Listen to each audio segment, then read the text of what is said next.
தந்தை மகன் தூய் ஆவியின் பெயராலே. அப்பா பிதாவே ஸ்தோத்திரப்பா, ஸ்தோத்திரம் ஸ்தோத்திரம். வல்லவரே ஸ்தோத்திரம், இருக்கின்றவராக இருப்பவரே ஸ்தோத்திரம், எல்லாம் வல்லவரே ஸ்தோத்திரம், எல்லாவற்றையும் படைத்தவரே ஸ்தோத்திரம், எல்லாவற்றையும் காண்பவரே ஸ்தோத்திரம், எல்லாவற்றையும் அர்ச்சித்து புனிதப்படுத்துகிறவரே ஸ்தோத்திரம். ஒவ்வொரு நாளும் ஒவ்வொரு நிமிடமும் அற்புதங்களையும் அதிசயங்களையும் செய்கின்ற பரம்பொருளே அப்பா, உம்மை போற்றுகிறோம், புகழுகிறோம், ஸ்துதிக்கிறோம்ப்பா. நீர் படைத்த ஒவ்வொரு படைப்புகளை ஒவ்வொரு நிமிடமும் ஒரு வளர்ச்சியையும் ஒரு முதிர்ச்சியையும் ஒரு முன்னேற்றத்தையும் நீர் கொடுத்து கொண்டிருக்கின்ற கிருபைக்காக நன்றி கூறுகிறோம் அப்பா. அப்பா, இந்த மக்களை எல்லாம் ஒரு தெய்வீக திருக்கூடாரத்துக்குள்ளே வைத்திருக்கின்றேன் அப்பா.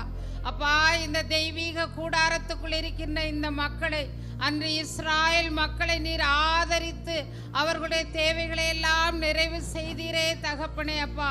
அதுபோல இந்த மக்களை நீர் ஆசீர்வதித்து அளப்பெரிய விதமாக உமது தெய்வீக வரங்களால், கொடைகளால், கனிகளால் நிரப்பி அவர்கள் எதிர்பார்ப்பதற்கு மேலாகவே கொடுத்து அவர்களை நீர் ஆசீர்வதிக்க போகின்ற கிருபைக்காக நன்றி கூறுகிறோம் அப்பா. அப்பா, நீர் தடைகளை உடைக்கின்றவர் அப்பா. அப்பா, நீர் குறைகளை போக்குகின்றவர் அப்பா. அப்பா, நீர் எல்லாவற்றையும் மன்னித்து மறைக்கின்றவர் அப்பா. எல்லாவற்றையும் மாற்றி அமைக்கக்கூடியவர் அப்பா. அப்படியான தெய்வத்தின் முன்னிலையில் இருக்கின்ற இந்த மக்களே அப்பா, சூரியனை விட 10,000 மடங்கு ஒளி பொருந்திய உமது தெய்வீக திரு கண்களினால் ஒவ்வொரு பிள்ளைகளையும் தனிப்பட்ட முறையில் உற்று நோக்கியருளும் ஆண்டவரே. உமது தெய்வீக ஒளி கதிர்கள் ஒவ்வொரு பிள்ளைகளுடைய உள்ளத்திலும் பாய்ந்து பரவ செய்தருளும் ஆண்டவரே. அவர்கள் உள்ளத்திலே மண்டி கிடக்கின்ற எதிர்மறையான உணர்வுகளை சுட்டெரித்தருளும் ஆண்டவரே. அந்த ஒளி ஆண்டவரே அவர்களை சுட்டெரித்து பிரகாசிக்க செய்தருளும் ஆண்டவரே. நன்மைகளால் நிரப்பி பிரகாசிக்க செய்தருளும் ஆண்டவரே. பிரகாசமுள்ள வாழ்வை அவர்களுக்கு கொடுத்தருளும் ஆண்டவரே. நன்றியோடு ஸ்துதிக்கிறோம் அப்பா. அப்பா, இந்த நேரத்திலே நீர் என்னை மூடி மறைத்து உமது இறை வார்த்தைகளை என் நாவில் வைத்தருளும் ஆண்டவரே. இந்த மக்கள் உள்ளத்தை தொடும் அளவிற்கு உமது வார்த்தையை கொடுத்தருளும் ஆண்டவரே. அப்பா, இவர்கள் உள்ளத்தை தொட்டு இவர்கள் வாழ்வை மாற்றி வளமான புனிதமான ஒரு பலனுள்ள பயனுள்ள வாழ்வு வாழ்வதற்கு நீர் ஆற்றலையும் அருளையும் கொடுப்பீர் என்று நம்புகிறோம் ஆண்டவரே. அப்பா, வார்த்தைகள் வீண் போகாதபடி உமது பனியும் மழையும் பூமியில் விழுந்து பயிர் பச்சைகளை விளைய செய்து முளைக்க செய்து பலன் கொடுப்பது போல இந்த இறை வார்த்தை பிள்ளைகள் வாழ்க்கையவே மாற்றி பலன் கொடுக்க கூடியதாக இருக்க கிருபை செய்தருளும் அருமை மன்றாடுகிறோம். விண்ணுலகில் இருக்கிற எங்கள் தந்தையே, உமது பெயர் தூயதென போற்ற பெறுக, உமது ஆட்சி வருக, உமது திருவுளம் விண்ணுலகில் நிறைவேறுவது போல மண்ணுலகிலும் நிறைவேறுக.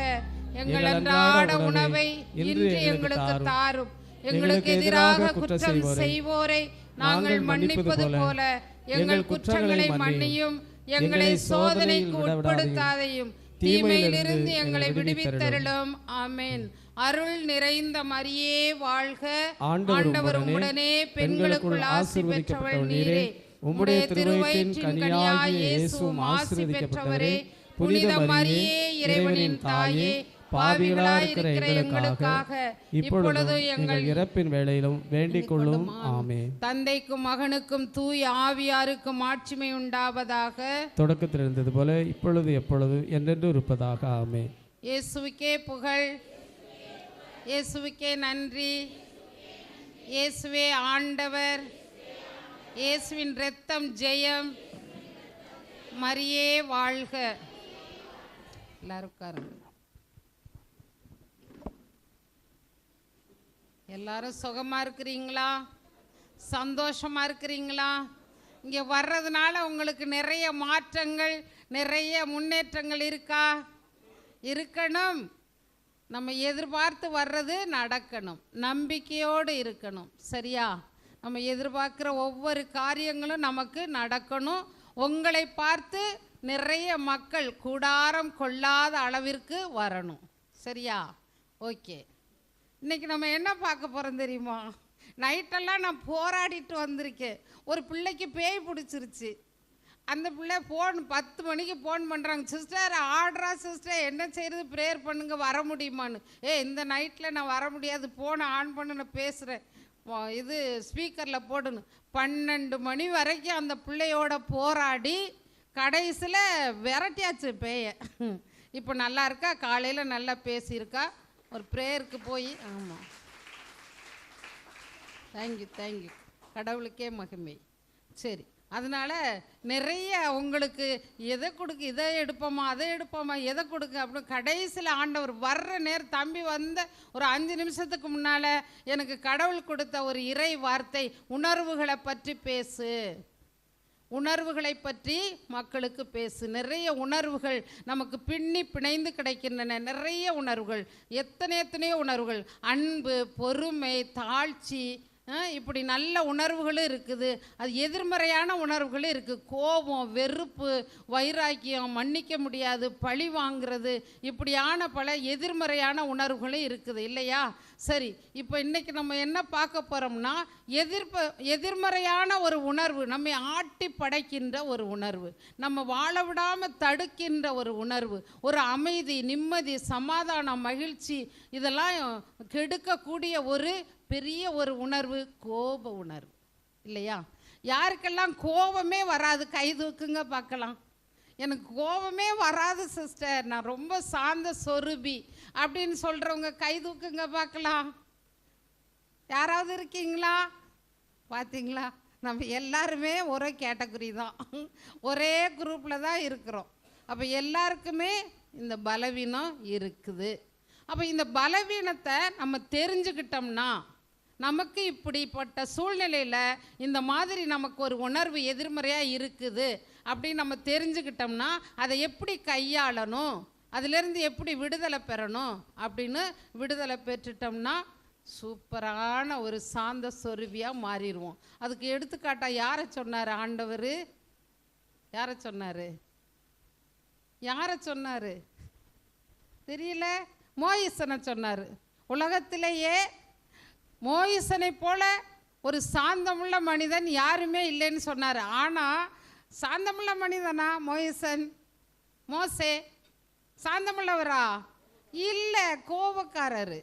அவர் என்ன செய்தார்? எகிப்தியரை கொன்னுட்டார், அங்கேருந்து தப்பி ஓடினார். அடுத்து என்ன செய்தார்? மக்கள்லாம் பொன் கன்றுக்குட்டியை செய்துக்கிட்டு இருக்கையில் என்ன செய்தார்? போட்டு உடைச்சார். கோபம் வந்து 40 நாள் இரவும் பகலும் ஜெபம் செய்து அப்படியே ஆண்டவருடைய பிரகாச நிறைந்த முகத்தோடு வந்தவர் இவங்க பண்ணின கோஷ்டியை பார்த்து என்ன செஞ்சிட்டாரு? கோவப்பட்டு கையில் இருந்த பலகையவே போட்டு உடைச்சிட்டாரு. உடைச்சதோட விட்டாரா? அதை நொறுக்கி சாம்பலாக்கி கரைச்சி அதை குடிக்க வச்சார் அவங்கள. இந்த மாதிரி கோபக்கார மனுஷன் பிந்தி என்ன செஞ்சிட்டாரு? மறுபடிக்கு 40 நாள் உபவாசம் இருந்து மறுபடிக்கு ஆண்டவருடைய தரிசனம் கண்டு ஜெபம் செய்து சாந்த சொருவியாக மாறிட்டார். ஆனால் இடைக்கிட சொல்ல, இந்த மக்களை நானாக பெற்றேன், இப்படி எனக்கு தொந்தரவு கொடுக்குறாங்கலாம் சொன்னவர் தான். ஆனாலும் அவர் அந்த கோப குணத்தை பழிவாங்கும் உணர்வாக அவர் வைக்கலை, மன்னிக்க முடியாத உணர்வாக அவர் வைக்கலை, அவர் மாற்றிக்கொண்டார் இல்லையா? ஸோ எல்லாருக்குமே என்ன இருக்குது? கோபக்குணம் இருக்குது. இந்த கோபம் வந்து ஒரு கொடிய நோய் மாதிரி. இந்த கோபம் ஒரு கொடிய நோய் மாதிரி. இது என்ன செஞ்சிடும்? உறவுகளை முறிச்சிரும். நம்ம உடல், நம்ம கோவப்பட்ட உடனே என்ன செய்வோம்? படபடன்னு வரும், ஒரு மாதிரி வரும், என்ன செய்கிறேன்னு தெரியாது, எங்கே போகிறோம், என்ன செய்யணும், அதை தூக்கி வீசுவோம், இதை தூக்கி வீசுவோம், வார்த்தைகளை தெரியாமல் விட்டுருவோம், இப்படி பண்ணிடுவோம். அது எவ்வளவு தூரம் பாதிக்கும்? நம்மளையும் பாதிக்கும், மற்றவங்களையும் பாதிக்கும். டென்ஷன் ஆனால் என்ன செய்வோம்? ப்ரெஷர் கூடிரும், எல்லாம் அப்படியே என்ன செய்கிறன்னு தெரியாமல் இருப்போம், தலைவலி வந்துடும், ஒரு மூளையில் போய் முடங்கி போயிடுவோம், இப்படிலாம் நடக்கும். அப்போ இந்த கொடிய ஒரு கோபம் சின்ன குழந்தையிலேருந்து இருக்கும். இந்த சின்ன குழந்தைகிட்ட எதை கொடுங்க, அது பிச்சுக்கிட்டு தூக்கி வீசிடும். அது சின்ன குழந்தையிலிருந்தே எல்லாருக்குமே இருக்கும். மரண படுக்கையில் இருக்கிறவங்களுக்கும் இருக்கும். அப்போ எல்லாருக்குமே அந்த கோபம் இருக்கும். அப்போது இந்த நாசப்படுத்துகிற இந்த கோபம் ஒரு எரி நெருப்பு மாதிரி நம்மக்கிட்ட அது இருக்குது. அப்போ அந்த கோப குணத்தை எப்படியாவது நம்ம வெளிப்படுத்த விடணும், போராடி ஜெபிச்சு விட்டுறணும். உங்களுக்கு தெரியுமா, நான் நிறைய கோவப்படுவேன், நல்ல கோவப்படுவேன். எதுக்கு தெரியுமா, எங்கள் சிஸ்டர்ஸ் ப்ரேயருக்கு சீக்கிரம் வராட்டா கோவப்படுவேன். மற்ற சாதாரணமாக எதுக்கும் கோவப்பட மாட்டேன். ப்ரேயருக்கு கரெக்டாக வரலைன்னா சரியாக நெருப்பு மாதிரி கோவப்படுவேன். ஒரு நல்ல ட்ரெஸ் பண்ணி நீட்டாக வராட்டா கோவப்படுவேன். ஏன் உங்களுக்கு எவ்வளோ ட்ரெஸ்ஸு தச்சு கொடுத்துருக்கோம், ஏன் இப்படி போட்டுட்டு வரீங்கன்னு கோவப்படுவேன். நல்ல நீட்டாக இல்லாட்டா கோவப்படுவேன். இந்த மாதிரி கோவப்படுவேன். அப்போது என்னுடைய போஸ்டிங்கில் நான் இருக்கையில் ஒரு சிஸ்டர் என்கிட்ட சொன்னாங்க, மதர், இதை விட நீங்கள் மதர் ஜென்ரலாக வந்திருப்பீங்க, நீங்கள் கோவப்பட்டதுனால தான் அந்த ஒரு குறை தான் உங்களுக்கு பிரச்சனை ஆயிடுச்சு அப்படின்னு. அப்போ நான் சொன்னேன், என்ன செய்கிறது, முள்ளு மாதிரி என்னைக்கிட்ட அது ஒரு பலவீனம் இருக்குது. இப்போது கோவப்படன்னு சொன்னாலும் கோவம் வராது. ஏன்னா நான் நிறைய அதுக்காக போராடி அப்படியே முழங்கால் போட்டு அந்த ஒவ்வொரு சிலுவை பாதையிலையும் செய்யும் பொழுது என் நாக்கால் அந்த சிலுவையில் அந்த தரையில் சிலுவை போடுவேன். ஆண்டவரே, நான் கோவப்படக்கூடாது, ஆண்டவரே என்னை காப்பாற்றுங்க, ஆண்டவரே என் நாவை பரிசுத்தப்படுத்துங்க அப்படின்னு சொல்லி 14 சிலுவை பாதையிலையும் நாவலே சிலுவை போடுவேன். அப்படி போட்டு தான் கடவுள் எனக்கு இந்த வரத்தை தந்தார். அப்போ நமக்கும் அந்த கோப குணத்திலேருந்து விடுதலை பெற ஏதாவது ஒரு முயற்சி செய்யணும், தவ முயற்சி ஏதாவது செய்யணும். அப்போ அந்த கோப குணம் மாறிட்டோம்னா நல்லா இருக்கும். திருப்பாடல் 37:8 எடுங்க. திருப்பாடல் 37:8.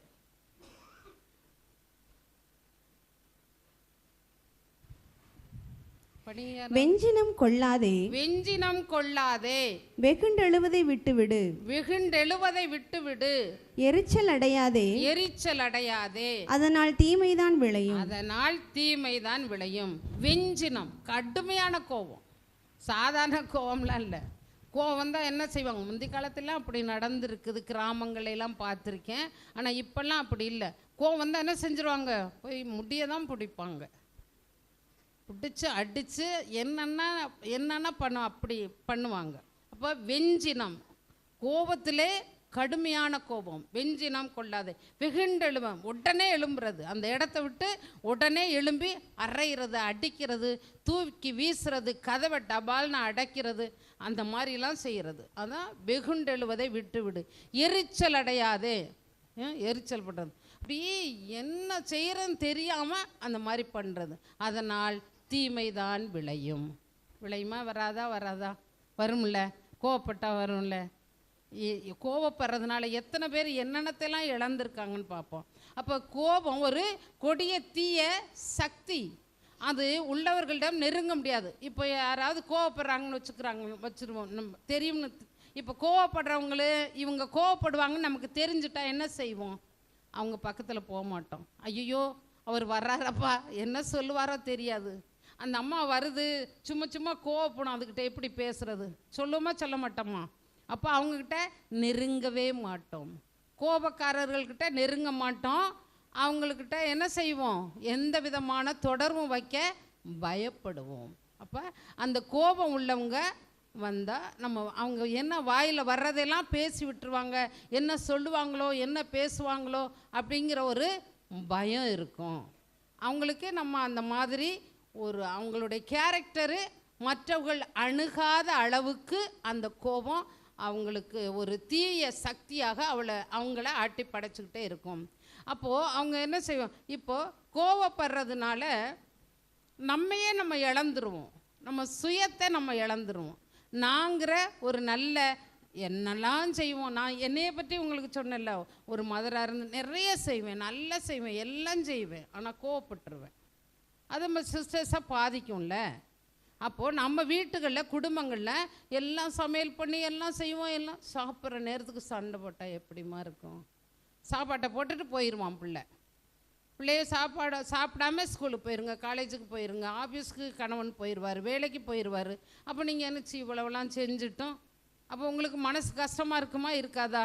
ஐயோ இந்த நேரத்துக்கு இப்படி சண்டை போட்டோமே, சாப்பிடாம போயிட்டாரே, சாப்பிடாம பிள்ளை போயிடுச்சே, ஐயோ பசியாக இருக்குமே, இப்படிங்கிற ஒரு கவலை இருக்கும். அப்போது சாப்பிட்ற நேரத்துக்கு நம்ம கோவப்பட்டுருவோம். அப்போது இந்த கோபம் நம்மையே இழக்க செய்யும், நாங்கிற ஒரு தன்மையை இழக்க செய்யும், தன்மானத்தை இழக்க செய்யும். சரி, இந்த இடத்துல போய் இவர் இப்படி கோபமாக பேசுகிறார், மனுஷனா இவர் அப்படின்னு சொல்லுவாங்க இல்லையா.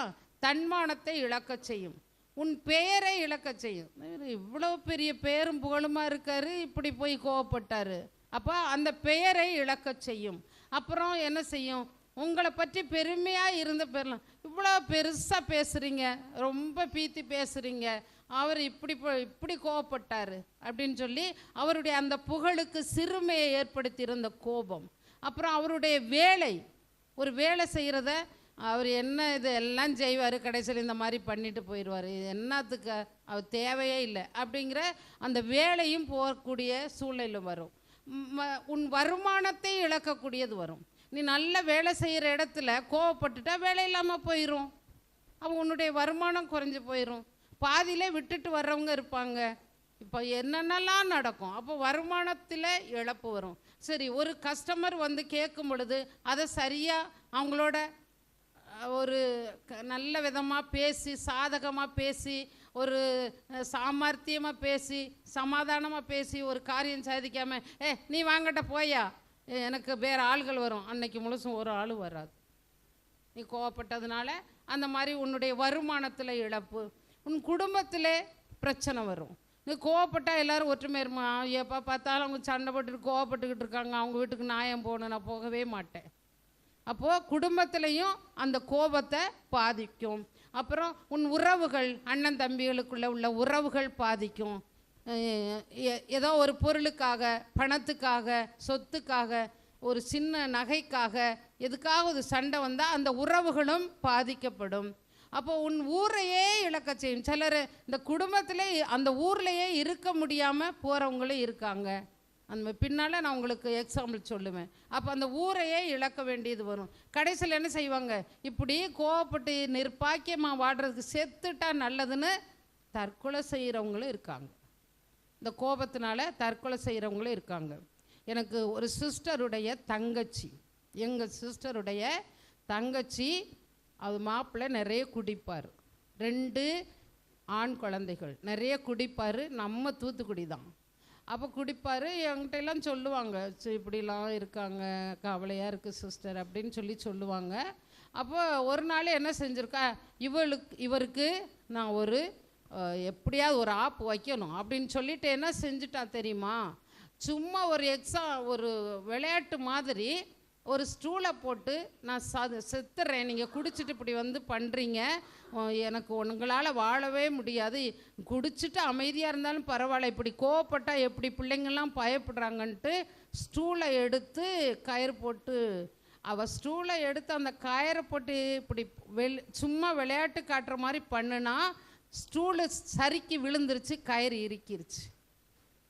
தூக்கு போட்டு அந்த இது சும்மா காட்ட, பயப்படுத்த, தன்னுடைய கணவனை பயப்படுத்த, இப்படி கோவப்படுறாரு, இனி கோபம் இல்லாமல் இருக்கட்டும் அப்படின்னு அவரை சும்மா பயப்படுத்துறதுக்காக அந்த கயிறு போட்டுட்டு அந்த ஸ்டூலில் ஏறி இப்படி கழுத்தில் மாட்ட போவையில் அந்த ஸ்டூலு ஸ்லிப் ஆகி விழுந்துருச்சு, இறந்துட்டான்.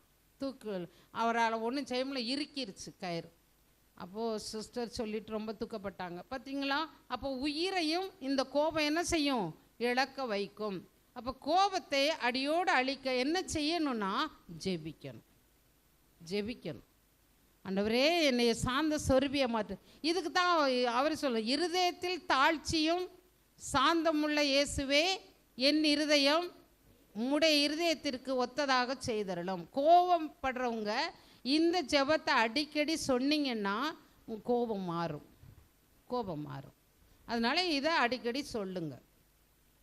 யோனா 3வது அதிகாரம் 10வது வசனம். யோனா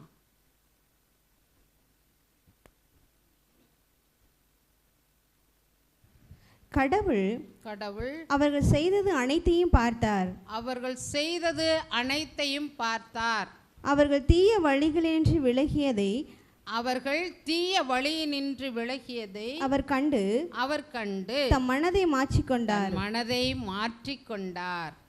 பாருங்க, கடவுள் என்ன செய்தார்ப்பா? இது நினிவே மக்கள்லாம் என்ன செய்தாங்க? நிறைய அக்கிரமம், நிறைய பாவங்கள், பொறுக்க முடியாத அளவுக்கு அவர்கள் பாவம் செய்தார்கள். அப்போ இவர் என்ன சொல்கிறாரு? இந்த மக்கள்லாம் பாவம் செய்கிறாங்க, அதனால் இவங்கக்கிட்ட போய் சொல்லு, இந்த 40 நாளைக்குள்ளே நான் அழிக்க போகிறேன்னு போய் சொல்லு அப்படின்னு.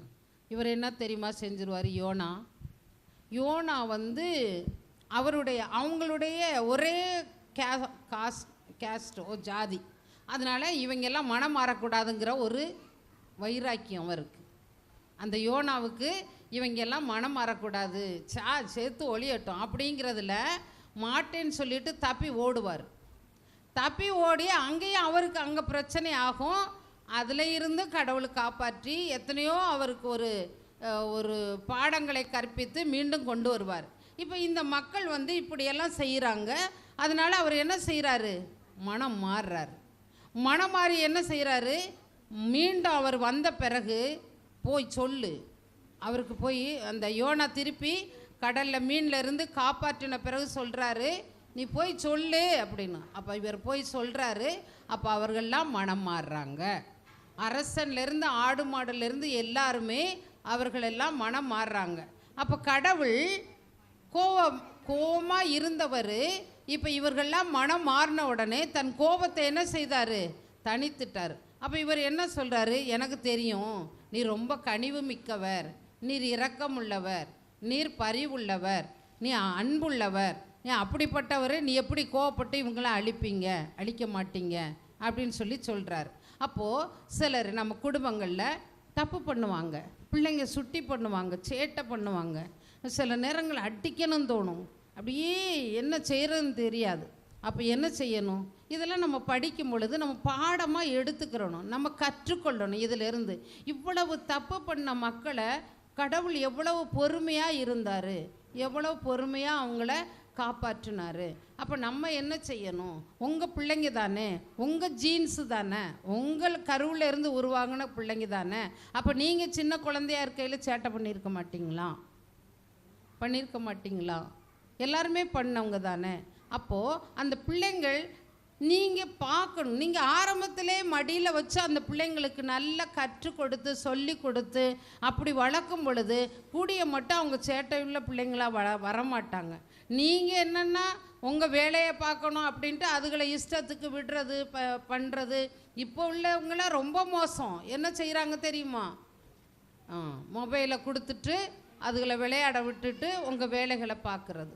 அது ஒரு அம்மா என் கூட வண்டியில் வர்றாங்க, காரில் போய்கிட்டு இருக்கோம் ஒரு இடத்துக்கு.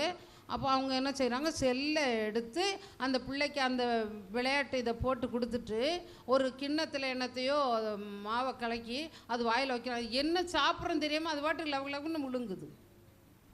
அப்போ ஏன் தெரியுமா? அதை பார்த்துக்கிட்டு இருக்கு. அதனால் இது எவ்வளோ கொடுத்தாலும் அது பாட்டுக்கு சாப்பிட்ருது. இப்படியெல்லாம் கதைனா எப்படி? அப்போது நீங்கள் குழந்தைகளாக இருக்கையில் நல்ல விதமாக வளர்க்கும் பொழுது அவங்க அதிகப்படியான சேட்டைகள், நல்ல பிள்ளைங்களும் இருக்காங்கல்லம்மா குடும்பங்களில், எத்தனையோ குடும்பங்களில் நல்ல பிள்ளைங்க இருக்காங்க, நல்ல வாலிபர்கள் இருக்காங்க. சில பிள்ளைங்கள் தான் அப்படி தருதலையாக இருக்காங்க. இதுக்கு நீங்கள் பெண்களுக்குன்னு தனியாக ஒரு செய்தி இருக்குது. நீங்கள் எப்படி கன்சீவ்டாக இருக்கையில் அந்த பிள்ளைங்க எப்படி உணர்வுகளை நீங்கள் எப்படி கொண்டு போகிறீங்க, அந்த குழந்தைகளை எப்படி உங்கள் வயிற்றில் அது வளர்க்கப்படணும், அந்த உணர்வுகளாக எப்படி அது பாதிக்கப்படும், ஒவ்வொரு உணர்வுக்கும் உள்ள மாதிரி அந்த குழந்தைகள் இருக்குங்க. முரட்டுத்தனமாக, சாந்தமாக, கோபமாக, இந்த எப்படி நீங்கள் கணவன் மனைவிக்குள்ளே அந்த உறவுகள் ஏற்படும் பொழுது எப்படி உங்களுக்குள்ளே இருக்கோ அது மாதிரி தான் அந்த குழந்தைகள் உருவாகுங்க. நீங்கள் பக்குவமாக இருந்து இந்த பக்குவமாக அந்த கன்சீவ்டாக இருக்கும் பொழுது அந்த குழந்தைகள் நல்ல பக்குவமான அவ்வளவே அப்சர்வ் பண்ணுங்க. எல்லாவற்றையும் அந்த குழந்தைகள் வயிற்றில் இருக்கும் பொழுது எல்லாம் எல்லாத்தையும் புரிஞ்சு கொள்ளுங்க, எல்லாம் தெரிஞ்சு கொள்ளும். அது பிந்தி வளர வளர அது அப்படி ஆகும். அப்பா போல இருக்கு, அம்மா போல இருக்கு, தாத்தா போல இருக்கு. அதுதான் உருவத்தில் மட்டும் இல்லை, குணங்கள்லே இருப்பாங்க. சில பிள்ளைங்க என்ன தெரியுமா சொல்லுவாங்க? நல்ல வேளைக்கு அவள் அப்பா மாதிரி இருந்தாலும் என் குணத்தில் என்னைய மாதிரி இருக்குது அப்படின்னு சொல்லுவாங்க. சிலர் அப்படி சொல்லுவாங்க. அப்போ குணங்களும் அப்படி பிள்ளைங்களை பாதிக்கும். அதனால் நீங்கள் குழந்தைகளை வளர்க்கும் பொழுது மடியில் வச்சு அதுகளுக்கு பால் கொடுக்கும் பொழுது, அதுகளுக்கு சாப்பாடு ஊட்டும் பொழுது, அது நல்ல விதமாக நீங்கள் பக்குவப்படுத்தும் பொழுது, நீங்கள் 2 பேரும் சண்டை போடுறது கோவப்படுறதையெல்லாம் அதுக பார்த்தா ஓகே, அடுத்தும் அதுக்கு கோவப்படுங்க. ஒரு குச்சி எடுத்துக்கிட்டு ஒரு கட்டையாவது அடிக்கும். நீங்கள் 2 பேரும் சண்டை போட்டதை பார்த்துட்டு அது பாட்டுக்கு அதை ப்ராக்டிஸ் பண்ணும். அது 5 வயசுக்குள்ளே அத்தனையும் அது எல்லாம் ப்ராக்டிஸ் பண்ணி வச்சிடும். அதனால் நீங்கள் மிகவும் கவனமாக இருக்கணும். அப்போது இந்த எப்படி யோனா வந்து இவ்வளவு தூரம் மாட்டேன்னு சொல்லிட்டு போனவரும் திருப்பி வர்றாரு, மனம் மாறுறாரு. ஆண்டவரும் இறக்கப்பட்டு கோவப்படாமல் அந்த நினிவே மக்களை காப்பாற்றுறாரு. அப்போது கடவுளே அந்த மாதிரி கோபத்தை அடக்கி அவர்களை காப்பாற்றுகிறார். அப்போ நம்ம வாழ்க்கையில் என்ன செய்யணும்? எது நல்லது, எது செய்யக்கூடாது, எது நம்ம இதை தவிர்த்துடணும், இதை தவிர்த்தா தான் நம்ம வாழ்க்கைக்கு நல்லது அப்படின்னு தெரிஞ்சு நீங்கள் செய்யும் பொழுது அங்கே கோபத்துக்கோ அங்கே பிரச்சனைக்கோ ஒரு வாய்ப்பு இல்லாமல் போயிடும். அதனால் அதில் மிகவும் கவனமாக இருக்கணும். சிலர் வந்து மனம் மாறுவாங்க, மனம் மாறி நல்ல விதமாக இருப்பாங்க, அவங்களுக்கு பிடிக்காது. ஊரில் இப்போ வந்து ஒரு கிராமத்தில் ஒருத்தர், ஒரு இந்து குடும்பம், அந்த குடும்பம் நல்ல மனம் மாறி இருக்குது. அந்த ஊரில் அந்த குடும்பம் தான் நல்ல ஒரு மாதிரி. ஆனால் அவங்க நல்ல மனம் மாறி கிறிஸ்துவ மதத்துக்கு வந்துட்டாங்க. இப்போ கிறிஸ்துவ மதத்தில் எல்லாம் முறையோடு இது பண்ணுறாங்க. அந்த ஊரை என்ன செஞ்சிருச்சு, இவன் என்ன பண்ணுறான், இவன் எதுக்கு அங்கே போகிறான், இது ஏன் அப்படின்னு சொல்லி என்ன செஞ்சுட்டாங்க, ஊரே அந்த குடும்பத்தை ஒதுக்கி வச்சிருச்சு. எந்த நல்லது கெட்டதுக்கும் அவங்கள சேர்க்கிறதே இல்லை. ஏன்? மனம் மாறி அவங்க நல்ல ஒரு கிறிஸ்துவ மதத்தில் வந்து நல்லா இருக்காங்க, ஜெபத்துக்கு போகிறாங்க, நல்ல விதமாக எல்லாருக்கும் ஊழியம் செய்கிறாங்க, உதவி செய்கிறாங்க. இது அவங்களால ஏற்றுக்கொள்ள முடியாத ஒரு காரியமாக இருக்குது. அப்போ இப்படியான ஒரு சூழ்நிலையில் அந்த ஊரில் என்ன செய்யுது, மழை இல்லாமல் போய் தண்ணி இல்லாமல் போகுது. அப்போ இவங்க வீட்டில் ஒரு கிணறு இருக்குது, சொல்லியிருக்கேன்னா நான் தெரியல. அப்போ கிணறு வெட்டி தண்ணி, நல்ல தண்ணி, 24 மணி நேரம் தண்ணி, நல்ல தண்ணியாக இருக்குது. அப்போது ஒரு பையன் வந்து ஒரு குடத்தை வச்சுட்டு கேட்குறேன், கொஞ்சம் தண்ணி தருவீங்களா, எங்களுக்கு தண்ணியே வரல, தண்ணி தருவீங்களா அப்படின்னு. அப்போது அவர் கேட்குறாரு, தண்ணி வரலையாப்பா, ஊருக்குள்ளே தண்ணி வரல, பைப்பில் தண்ணியே வர்றதில்ல, அதனால் கஷ்டமாக இருக்குது, எங்கள் எல்லாருக்குமே தண்ணி. எல்லாரையுமே வந்து எடுத்துக்கிற சொல்லு, நான் பைப்பை வெளியே போடுறேன், எல்லாரையுமே வந்து எடுத்துக்கிற சொல்லு. அப்போ கோவப்பட்டு ஒதுக்கி வச்சதுக்கு இவர் பழி வாங்கலாம்ல, சாவுங்கடா, தண்ணி இல்லாட்டா போங்கடா, நான் ஏன் கொடுக்குறேன், என்னை எல்லாத்துலேயும் ஒதுக்கி வச்சிங்கள அப்படி சொன்னாரா? பழி வாங்கலை. அப்போ கோவப்பட்டாலும் அவங்க அந்த மக்கள் ஒதுக்கி வச்சாலும் இவர் மனம் மாறி நல்லா இருந்து நன்மையை செய்கிறாரு பாருங்க. அப்போது நம்ம என்ன செஞ்சிடணும், கோவப்பட்டு சில நேரங்களில் அவங்க மனம் மாறி நல்லவங்களாக வந்தாலும் இந்த சமுதாயம் ஏற்றுக்கொள்ளாது. உங்கள் குடும்பத்திலேயே உங்கள் ஹஸ்பண்டோ உங்கள் மனைவியோ இப்போல்லாம் கோவப்படுறதில்ல, இப்போல்லாம் நல்லா இருக்கேன் அப்படின்னு சொன்னானா எவ்வளோ காலத்துக்கு பார்ப்போம், எத்தனை நாளைக்கு பார்ப்போம்? எங்கே பார்ப்போம் அவன் எவ்வளோ நாளைக்கு அமைதியாக இருக்கான்னு, எவ்வளோ நாளைக்கு அவர் குடிக்காமல் இருக்கான்னு பார்க்குறேன் நான். இப்படி சொல்கிறவங்களும் இருக்காங்க. சரி, அதை அப்ரிஷியேட் பண்ணி அதை பாராட்டி, பரவாயில்ல இப்போ நல்லா இருக்கீங்க. இப்போது அதுக்கு தான் சொல்லுவாங்க, இருளை பழிப்பதை விட ஒளியை ஏற்ற வேண்டும். இருட்டாருக்குன்னு சொன்னால் யார் தான் விளக்கை ஏற்றுறது? விளக்கை ஏற்றுனா தானே இருட்டு போகும், திரிய கொளுத்துனா தானே இது இருட்டு போகும். அப்படி இல்லாமல் இருட்டாக இருக்குது, நான் போகமாட்டேன் பயமாக இருக்கா, அவர் குடிப்பார், நான் போகமாட்டேன் பயமாக இருக்குது, அவள் சண்டை போடுவா, நான் போகமாட்டேன் பயமாக இருக்குது, இப்படி சொன்னால் எப்படி? அப்போ நீங்கள் என்ன செய்யணும், ஒரு நன்மையை ஒரு சின்ன உங்கள் பிள்ளைங்களுக்கு தான் பாருங்கள், நல்ல மார்க் வாங்கலைன்னா அடிக்கிறது. உனக்கு நாங்கள் எவ்வளோ கஷ்டப்பட்டு இவ்வளவு படிக்க வைக்கிறோம், நீ இப்படி மார்க் வாங்கிட்டு வந்திருக்கேன்னு திட்டுறது.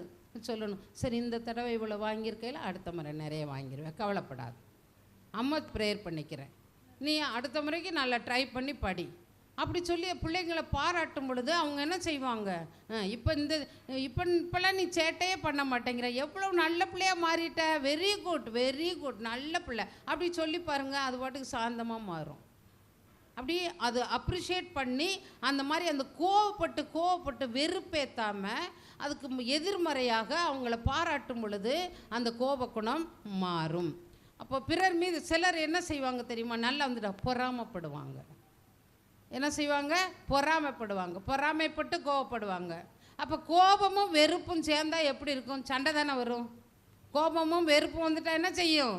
சண்டை தான் வரும். அப்போ சண்டை சச்சரவு பிரிவினை, ஐயோ எல்லாம் வந்து ஓயாத சண்டை, வீட்டில் தீராத பகை. இப்படி வாழ்வதை விட என்ன செய்கிறது, சேர்த்து போனால் நல்லது. ஐயோ நான் வீட்டுக்கே போக மாட்டேன். ஒரு பிள்ளை என்கிட்ட கவுன்சிலிங் வந்தான். அந்த பிள்ளை என்னதான் அவங்க அம்மா அப்பா கூட்டிகிட்டு வந்திருக்காங்க, அவங்க அம்மா தான் கூட்டிகிட்டு வந்தா. 29 வயசாயிட்டு, எனக்கு கல்யாணமே வேணாம் சிஸ்டர். சிஸ்டர் கல்யாணமே வேண்டான்னு சொல்லி வர்றா, என்ன தான் சொல்கிறதுனே தெரியல அப்படின்னு. நீங்கள் வெளியே போங்கம்மா, நான் பாப்பாட்ட பேசுகிறேன் அப்படின்னு. அப்போ அந்த பாப்பாட்ட பேசும்போது சொல்லுது, சண்டையோ சண்டை சிஸ்டர், எப்போ பார்த்தாலும் அம்மா அப்பா சண்டை போட்டுக்கிட்டே இருக்காங்க. அப்போ நானும் கல்யாணம் பண்ணால் அப்படி தானே இருக்கும். அப்போ கல்யாணம் பண்ணாமே பேசாமல் இருந்துடலாம், அதனால தான் எனக்கு வேண்டான்னு சொல்கிறேன். பார்த்தீங்களா, பிள்ளைங்களுடைய உள்ளம் பாதிக்கப்படுது. இப்போ சண்டை. அப்போ நான் அவர்கிட்ட இவட்ட சரி பண்ணிட்டேம்மா, அவங்க சண்டை போட்டுட்டு போகிறாங்க. நீ கல்யாணம் பண்ணி போகிற இடத்துல இவங்கெல்லாம் சண்டை போடுறாங்களா, இதை பார்த்துட்டு போடாமல் எதுக்காக சண்டை போடுறாங்கன்னு உனக்கு தெரியும்ல. அப்போ அதை அட்ஜஸ்ட் பண்ணி நீ நல்ல பிள்ளையாக இருக்கலாம்ல, இவங்களுக்கு முன்மாதிரியாக நீ வாழ்ந்து கட்டலாம்ல. அதுக்காக கல்யாணம் கல்யாணம் வேண்டாம், நீ 29 வயசு வரைக்கும் தப்புலம்மா, அதனால் இன்றைக்கி மேரேஜ் பண்ணிக்கும். அவங்க சண்டை போட்டால் போட்டுட்டு போகிறாங்க, அவங்க சூழ்நிலை. உன் சூழ்நிலை அப்படி இருக்கும்னு நீ ஏன் அந்த மாதிரி நினைக்கிற அப்படின்னு சொல்லி அந்த பிள்ளை சரின்னு சொல்லிட்டா. இந்த அம்மாவை கூப்பிட்டேன், ஏம்மா உங்களுக்குள்ள சண்டை வருது, எதுக்கு சண்டை வருது? ஐயோ சிஸ்டர், அவர் எப்போ பார்த்தாலும் என்னை சந்தேகப்படுறாரு, எப்போ பார்த்தாலும் என்னைய சந்தேகப்படுறாரு. இப்போது ஒரு மனைவிக்கு பர்த்டே வருது. அப்போ பர்த்டே வந்த உடனே இவர் கணவர் என்ன செய்கிறாரு, ஆஃபீஸ் முடிச்சுட்டு தங்கச்சியை கூப்பிட்றாரு, நாளைக்கு உங்கள் மைனிக்கு பர்த்டேம்மா, நம்ம ஒரு சாரி வாங்கிட்டு போவோம், நீ வா அப்படின்னு. அப்புறம் 2 பேரும் போய் கடையில், புடவை கடையில் எல்லாம் வாங்கிட்டு நிற்கிறாங்க. பக்கத்து வீட்டு பொம்பளை இதை பார்த்துட்டு போய் சொல்லியிருக்கான், உனக்கு தெரியுமா, உன் மாப்பிள்ளை யாரோ ஒரு பொம்பளையோட சேர்ந்து ஜவுளி கடைக்கு போய் புடவை எடுத்து கொடுத்துக்கிட்டு இருக்கிறாரு அப்படின்னு. போட்டாலா, அங்கே போய் முடிச்சு போட்டாச்சு. அப்போ அந்த பொம்பளை என்ன செஞ்சிட்டா, நாளைக்கு பர்த்டே, ஒரு மாதிரி உம்முன்னு இருக்கா. அப்போது காலையில் எழும்புனா ஒன்றுமே செய்யலை, ஒரு கேசரி செய்யலை, ஒரு வடை செய்யலை, ஒரு நல்ல சாப்பாடு செய்யலை. அப்போ பிள்ளைங்கள்லாம் கிட்ட கேட்குறாரு, என்னம்மா அம்மா இன்றைக்கி அம்மாவுக்கு பர்த்டேயில் ஒன்றும் செய்யலையா அப்படின்னு. தெரியலப்பா, அம்மா உம்முன்னு இருக்காங்க, ஒன்றுமே செய்ய மாட்டேங்கிறாங்க, என்னன்னு தெரியல அப்படின்னு. அப்போ இவர் போய் கேட்குறாரு, என்னது ஒன்றும் செய்யாமல் இருக்கேன் ஏன் அப்படின்னு கேட்குறாங்க. போதும் உங்களுடைய என்னது உங்கள் வார்த்தையெல்லாம் போதும், நீங்கள் நடிக்கிறது போதும் அப்படின்னு சொல்லி என்ன செஞ்சுட்டா, ஒரு மாதிரி கோவப்பட்டு பேசுகிறான். என்னது இன்றைக்கி பர்த்டே இந்த மாதிரி பேசுகிற, ஒரு நாள் இப்படி பேச மாட்டா, என்ன நடந்தது உனக்கு அப்படின்னு. நீங்கள் எனக்கு தெரியும், நீங்கள் நான் உங்களை நம்பவே மாட்டேன், நீங்கள் வேறு மாதிரி லைனில் போய்கிட்டு இருக்கீங்க அப்படின்னு தாறுமாறாக சண்டை. அவர் போயிட்டார், சாப்பிடவே இல்லை, ஆஃபீஸ் போயிட்டார். சாயங்காலமாக தங்கச்சியை கூட்டுறீங்க, உன் மைனி என்னமோ தெரியல கோவமாக இருக்க, நீ புடவை எடுத்துகிட்டு வா, சாயங்காலம் கொஞ்சம் பூ பழம்லாம் வாங்கிட்டு வாம்மா, ஸ்வீட்டெல்லாம் அப்படின்னு எல்லாம் வாங்கிட்டு வந்து சாயங்காலமாக அவள் கொடுக்குறா. கொடுத்துட்டு, மைனி உங்களுக்கு தெரியுமா, நானும் அண்ணனும் நேற்று போய் நாங்கள் கடையில் வாங்கினோம், ஆனால் அண்ணனே வர சொல்லியிருந்தாங்க, நாங்கள் போய் வாங்கினோம் அப்படின்னு. அவளுக்கு பக்குன்னு ஆயிடுச்சு, ஐயோ நம்ம நாத்தனார் தான் போய் வாங்கியிருக்காங்க, இந்த பொம்பளை நம்மக்கிட்ட வந்து தப்பாக சொல்லிட்டாளே. பார்த்தீங்களா, நல்லா இருக்கிற குடும்பத்தில் இப்படி ஒரு நாரதர்கள் இருப்பாங்க, போய் சொல்லி சண்டை முட்டி விட. இப்போ தேவையில்லாத கோபமும் சண்டையும். அப்போ அவர் சொல்கிறான், ஐயோ உங்கள் அண்ணனோட நான் ரொம்ப கோவப்பட்டுட்டேன் காலையில், எனக்கு அந்த அம்மா வந்து இப்படி சொல்லிட்டாங்க, இப்படி தான் உங்கள் அண்ணன் நினச்சிட்டேன், நான் எவ்வளோ தப்பு பண்ணிட்டேன், எவ்வளவு என்னை நல்லா வச்சுருந்தாரு, நான் தப்பாக சந்தேகப்பட்டுட்டேன், நான் கோவப்பட்டுட்டேன் அப்படின்ட்டு மறுபடிக்கு 2 பேரும் சேர்ந்து எல்லாம் செய்து பிள்ளைங்களுக்கெல்லாம் கொடுத்து ஈவினிங்கில் கொடுக்குறாங்க. இந்த மாதிரிப்பட்ட பிரச்சனைகள்லாம் குடும்பங்களில் வரும், கோபத்துக்குரிய பிரச்சனைகள். அப்போ நீங்கள் மற்றவங்களோட பேசும் பொழுது அதை நீங்கள் கேட்கலாம், ஓப்பனாக கேட்கலாம். இப்படி கோபம் வர்றதுக்கு முன்னால், நேற்று எங்கே போனீங்க அப்படி அவர் சர்ப்ரைஸாக செய்வோம்னு சொல்லி வச்சுருந்துருக்காரு. இந்த மாதிரி ஒரு கோபம். அப்போ இப்படியெல்லாம் குடும்பங்களில் என்ன செய்யும், பிரச்சனைகள் வரும், கோபம் வரும். அப்போ இந்த கோபத்தில் நம்ம என்ன செய்யணும், இந்த கோபத்தில் என்ன செய்யணும், பேசி தீர்க்கணும், சந்தேகப்படக்கூடாது. சந்தேகமும் சாவான பாவம். அப்போ சந்தேகம் வந்தாலும் கோபத்துக்கு வாய்ப்பு இருக்குது. அப்போ இந்த 2 பேரும் போட்ட கோபத்தினால ஒரு அந்த பிள்ளை வந்ததுனால ஈவினிங்கில் சொன்னதுனால அது பிரச்சனை தீர்ந்துருச்சு. இல்லைன்னா என்ன ஆகும், கடைசியில் டைவர்ஸ் வரைக்கும் போய் நிற்கும். நீங்கள் எங்கேயோ யார்கிட்டயோ பழகிக்கிட்டு இருக்கிய, உங்களுக்கு எங்கேயோ ஒரு உறவு இருக்குது, இந்த மாதிரியே நினச்சி பெரிய பிரச்சனைகள் வர்றதுக்கு வாய்ப்பாக அமைந்து விடும். ஆகவே என்ன செய்யும், அதனால் என்ன செய்யும், அப்போ அவள் கோவப்பட்டால அன்னைக்கு அவளுக்கு எவ்வளோ தலைவலி வந்திருக்கும், என்ன மாதிரி டென்ஷன் ஆகிருப்பா, ஒன்றுமே செஞ்சுருக்க மாட்டா, என்ன மாதிரி யோசனையாக இருந்திருக்கும், தனியாக உட்காந்து அழுதுருக்கக்கூடும், என்னென்னலாம் பண்ணியிருப்பாங்க இல்லையா? அப்போ இந்த மாதிரிப்பட்ட பிரச்சனைகள்லாம் வர்றதுக்கு இடம் இல்லாமல் அவளையே கூட்டிகிட்டு போயிருக்கலாம். பர்த்டே வா, ஒரு நல்ல புடவை எடுத்துக்க அப்படின்னு சொல்லி கூட்டிகிட்டு போயிருக்கலாம். இல்லைன்னா யார்கிட்ட பிள்ளைகிட்டையா சொல்லியிருக்கலாம். எப்படியோ சரி, அது ஒரு பிரச்சனை. இந்த மாதிரி பிரச்சனைகள் வராமல் இருக்க நீங்கள் முன்மதியோடு நடந்து கொள்ள வேண்டும். அதுதான் இங்கே உள்ள கருத்து. அப்போது இந்த கோவப்பட்டால் நல்ல சுகமாக இருக்க முடியாது. கோவப்பட்டால் என்ன செய்ய முடியாது?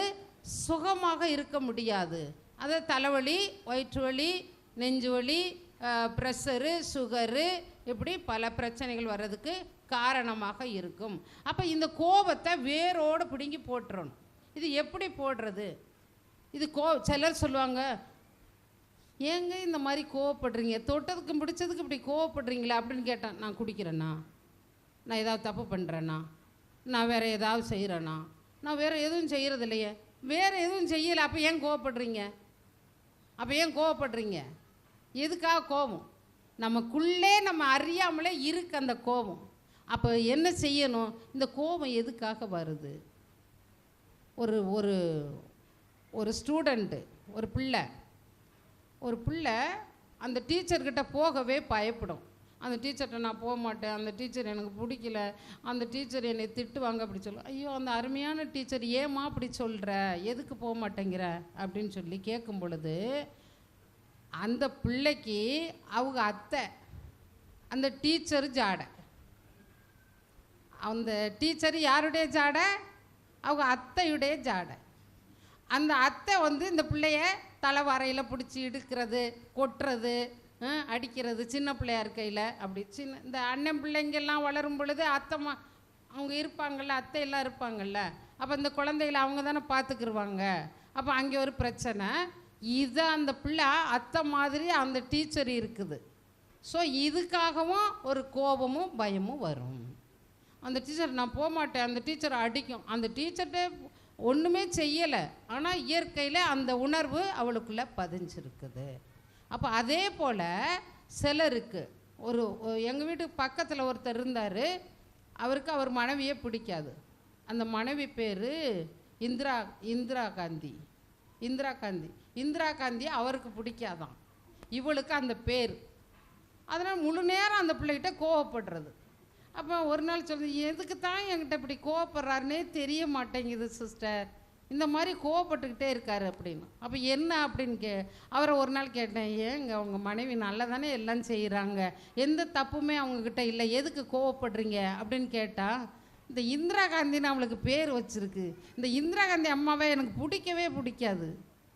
பார்த்தீங்களா, சில பேர் பிடிக்காம கோவப்படுவாங்க, சிலருக்கு அந்த உருவம் ஃபிக்கர் பிடிக்காமல் கோவப்படுவாங்க, சிலருக்கு அந்த சாப்பாடு பிடிக்காமல் கோவப்படுவாங்க, சிலருக்கு ட்ரெஸ் பண்ணுறது பிடிக்காமல் கோவப்படுவாங்க. இந்த மாதிரிப்பட்டதெல்லாம் இருக்கும். அப்போ அப்படி இருக்கும் பொழுது நீங்கள் பேசணும். இப்படி கோவப்பட்ட எதுக்குப்பா இப்போ இதுக்கு கோவப்படுறீங்க, என்ன நீ ட்ரெஸ் பண்ணியிருக்க எனக்கு பிடிக்கல அதனால கோவப்பட்டேன் அப்படி சொல்லுவாங்க. சிலர் சொல்லிடுவாங்க, சிலர் சொல்ல மாட்டாங்க. அப்போ அதை நீங்கள் தெரிஞ்சு அதுக்கு ஏற்ற போல் நீங்கள் நடந்து கொள்ளணும். இப்படி தான் சின்ன சின்ன கோபங்கள் தான் நம்ம வாழ்க்கையை பாதிக்கும். எபேசியர் 4:26-27 எடுங்க. எபேசியர் 4:26-27. சினமுற்றாலும் பாவம் செய்யாதிருங்கள், பொழுது சாய்வதற்குள் உங்கள் சினம் தணியட்டும், அழகைக்கு இடம் கொடாதீர்கள். பாருங்க, சினமுற்றாலும் பாவம் செய்யாதீர்கள். கோபம் வந்துச்சுன்னா என்ன செய்கிறது? வார்த்தையை விட்டுருவோம், பொருள்களை தூக்கி வீசிடுவோம், அடி போட்டுருவோம். அப்போ இந்த இதெல்லாம் மற்றவங்கள பாதிக்குமா பாதிக்காதா? பாதிக்கும்ல. வார்த்தைகளும் பாதிக்கும். அன்னைக்கு இப்படி சொல்லிட்டார், என் மாப்பிள்ளை இப்படி சொன்னார், என் மாமியா இப்படி சொன்னாங்க, என் நாத்தனார் இப்படி சொன்னாங்க, என் மச்சான் இப்படி சொன்னாங்க, எங்கள் மாமா இப்படி சொன்னாங்க. இப்படியே அந்த வார்த்தையை வச்சு வச்சு வச்சு வச்சு ஒரு முட்புதர் மாதிரி ஆக்கிடுவோம். அந்த உறவையே நம்ம முறிச்சுக்கிடுவோம். அவங்க நல்லா இருந்தாலும் அது ஒரு அவசரத்தில் ஒரு வார்த்தையை விட்டாலும் அதை என்ன செஞ்சுருவோம்? அதை இப்படியே வச்சு வச்சு வச்சு வச்சு வேதனைப்படுவோம். அப்போ அந்த வார்த்தைகள் சினமுற்றாலும் பாவம் செய்யாதீர்கள். அந்த உங்களுக்கு கோவப்பட்டாலும் நீங்கள் அது அது வந்துடும், நமக்கு அது இயற்கை. ஆனாலும் நம்ம என்ன செய்யணும், அந்த கோவப்படாமல் இருக்கிறதுக்கு நம்ம முயற்சி தான் பண்ணணும், ஜெபம் தான் பண்ணணும். எல்லாருக்கும் கோபம் வரும். ஏசப்பாவுக்கு கோபம் வந்துச்சா வரலையா? எங்கே வந்துச்சு? ஆலயத்தில் கோபம் வந்துச்சு. கோபம் எதுக்கு வந்தது? அவன் நியாயமான கோபமா நியாயம் இல்லாத கோபமா? நியாயமான கோபம், நியாயமான கோபம். இதை கத்தியை எடுக்காதேங்கிற அந்த குழந்தை கத்தியை எடுத்துச்சுன்னா சுள்ளுன்னு போடத்தான் செய்யணும், அடி போடத்தான் செய்யணும். அப்போ தான் அதை எடுக்காது. நெருப்பு சுடும் அப்படின்னு அதுக்கு தெரியாது. அது போய் நெருப்பை தொடப்போம், அடி போடணும்.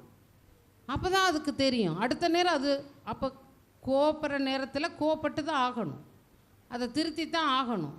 அதுக்காக கோவப்படக்கூடாதுன்னு இல்லை, கோவப்படுங்களேன்னு சைக்காலஜிலே எங்களுக்கு ஒரு சப்ஜெக்ட் படிச்சிருக்கோம். தயவு செய்து கோவப்படுங்களேன்னு. சிலர் கோவமே பட மாட்டாங்க. என் கூட ஒரு சிஸ்டர், என்னுடைய பேட்ச்சு, அது கோவமே வர, நான் சொல்லுவேன், சி நீ எருமை மாடா, கோவமே வராது அவனுக்கு அப்படின்னு நான் கேட்பேன். நாங்களாம் கோவப்படுறோம்ல, கோவப்படுறதுனால என்ன வந்துடும் அப்படின்னு சொல்லுவான்.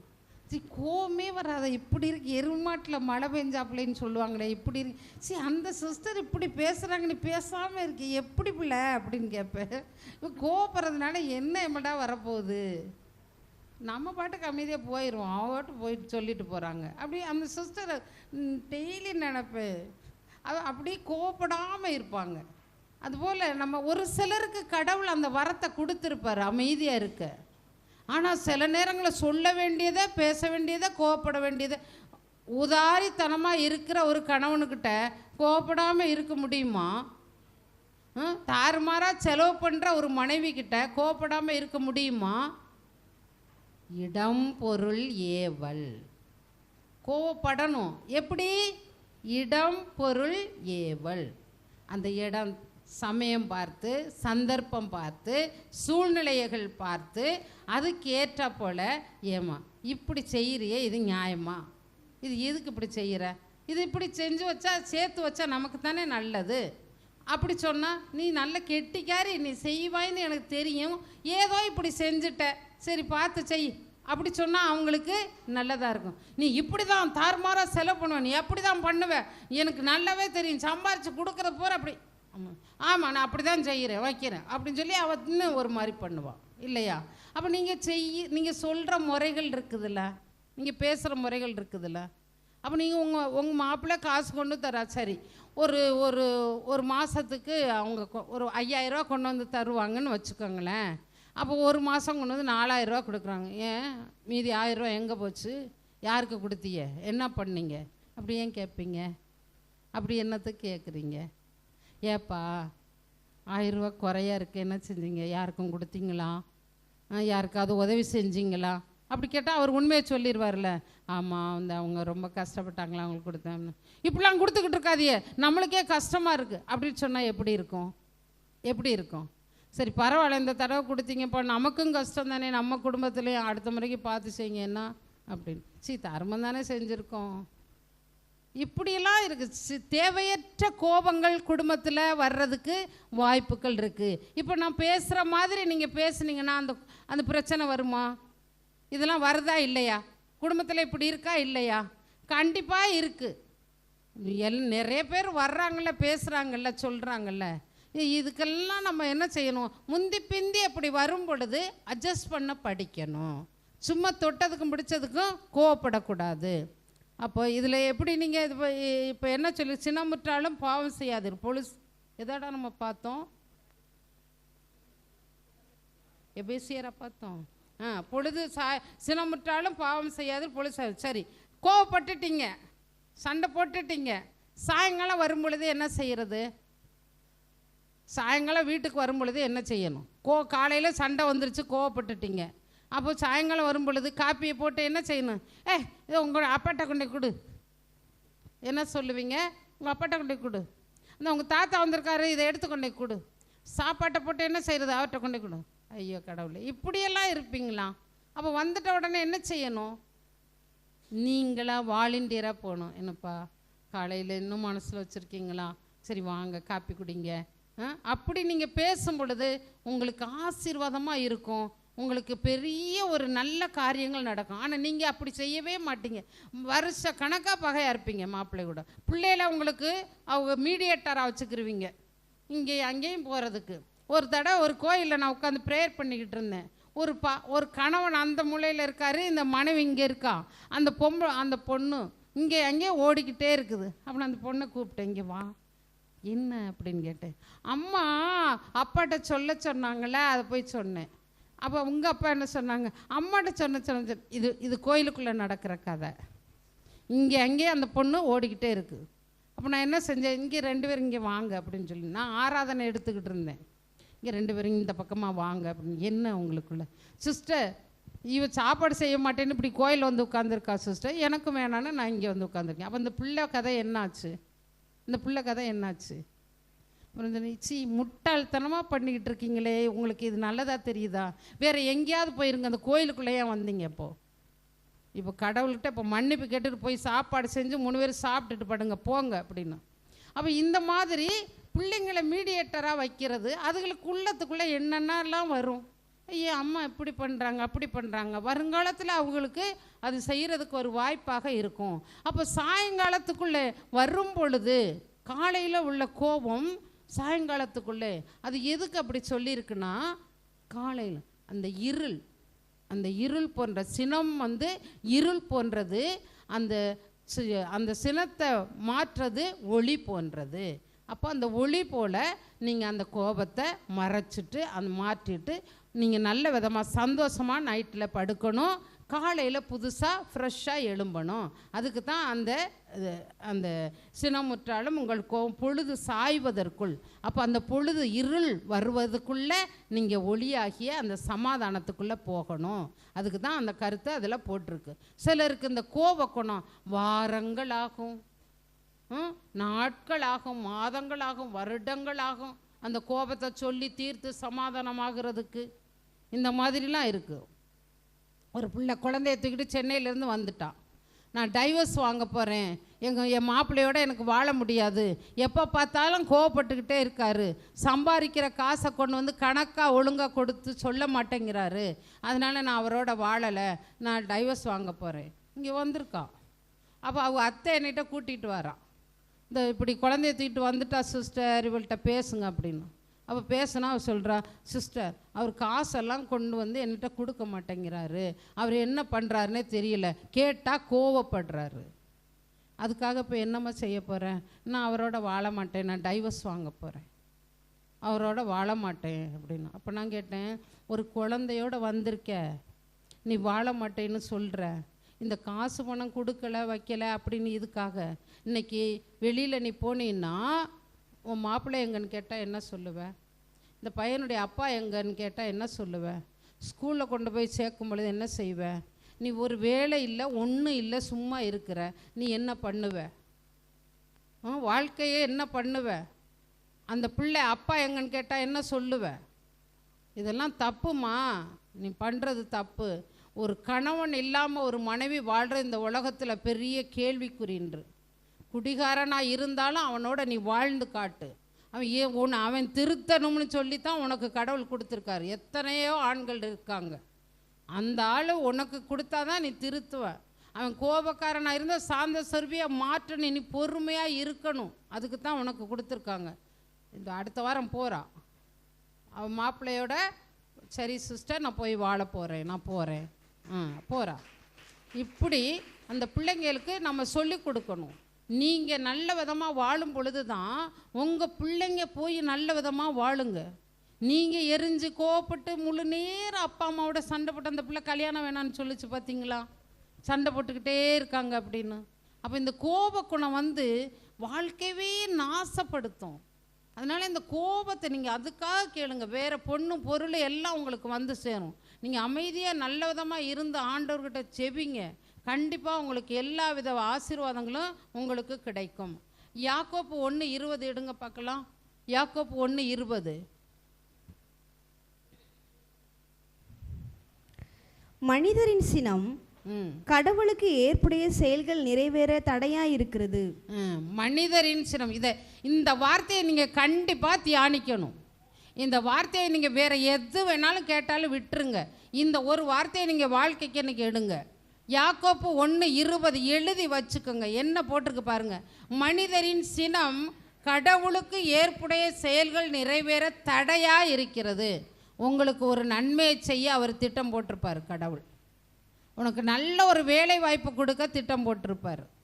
உனக்கு நல்ல ஒரு வீடு வாசல், நல்ல ஒரு பங்களா, நல்ல விதமாக ஒரு ஆசீர்வாதமாக இருக்கிறதுக்கு அவர் ஒரு திட்டம் போட்டிருப்பார். நீ கோப குணத்தோட போய் ஒரு பிள்ளை என்ன செஞ்சால் தெரியுமா? உங்களுக்கு சொல்லியிருக்கேன்னு நினைக்கிறேன். வேலை கிடைக்கிறதுக்காக ப்ரேயர் பண்ண சொல்லுவாங்க. வேலை கிடச்சி போயிடுவாங்க. அங்கே போன இடத்துல எல்லாரும் ஒரே மாதிரி இருப்பாங்களா? ஒரு குடும்பத்திலே நீங்கள் ஒரே மாதிரி இருக்கிறீங்களா? குடும்பத்திலேயே பிரச்சனையாக இருக்குதுல்ல. அப்போ வேறு ஒரு இடத்துல வேலைக்கு ஒரு 20-30 பேர் 50 பேர் வேலை செய்கிற இடத்துல ஒவ்வொருத்தருக்கும் ஒவ்வொரு குணம் இருக்கும். அட்ஜஸ்ட் பண்ணி போகணும். உங்களுடைய நிலைக்கு அவங்க வரணும்னு என்ன கட்டாயமா? நம்ம தான் அட்ஜஸ்ட் பண்ணி போகணும். அப்போ அந்த பையன் என்ன செய்கிறான்? அந்த வேலைக்கு போன இடத்துல பிரச்சனை ஆகுது.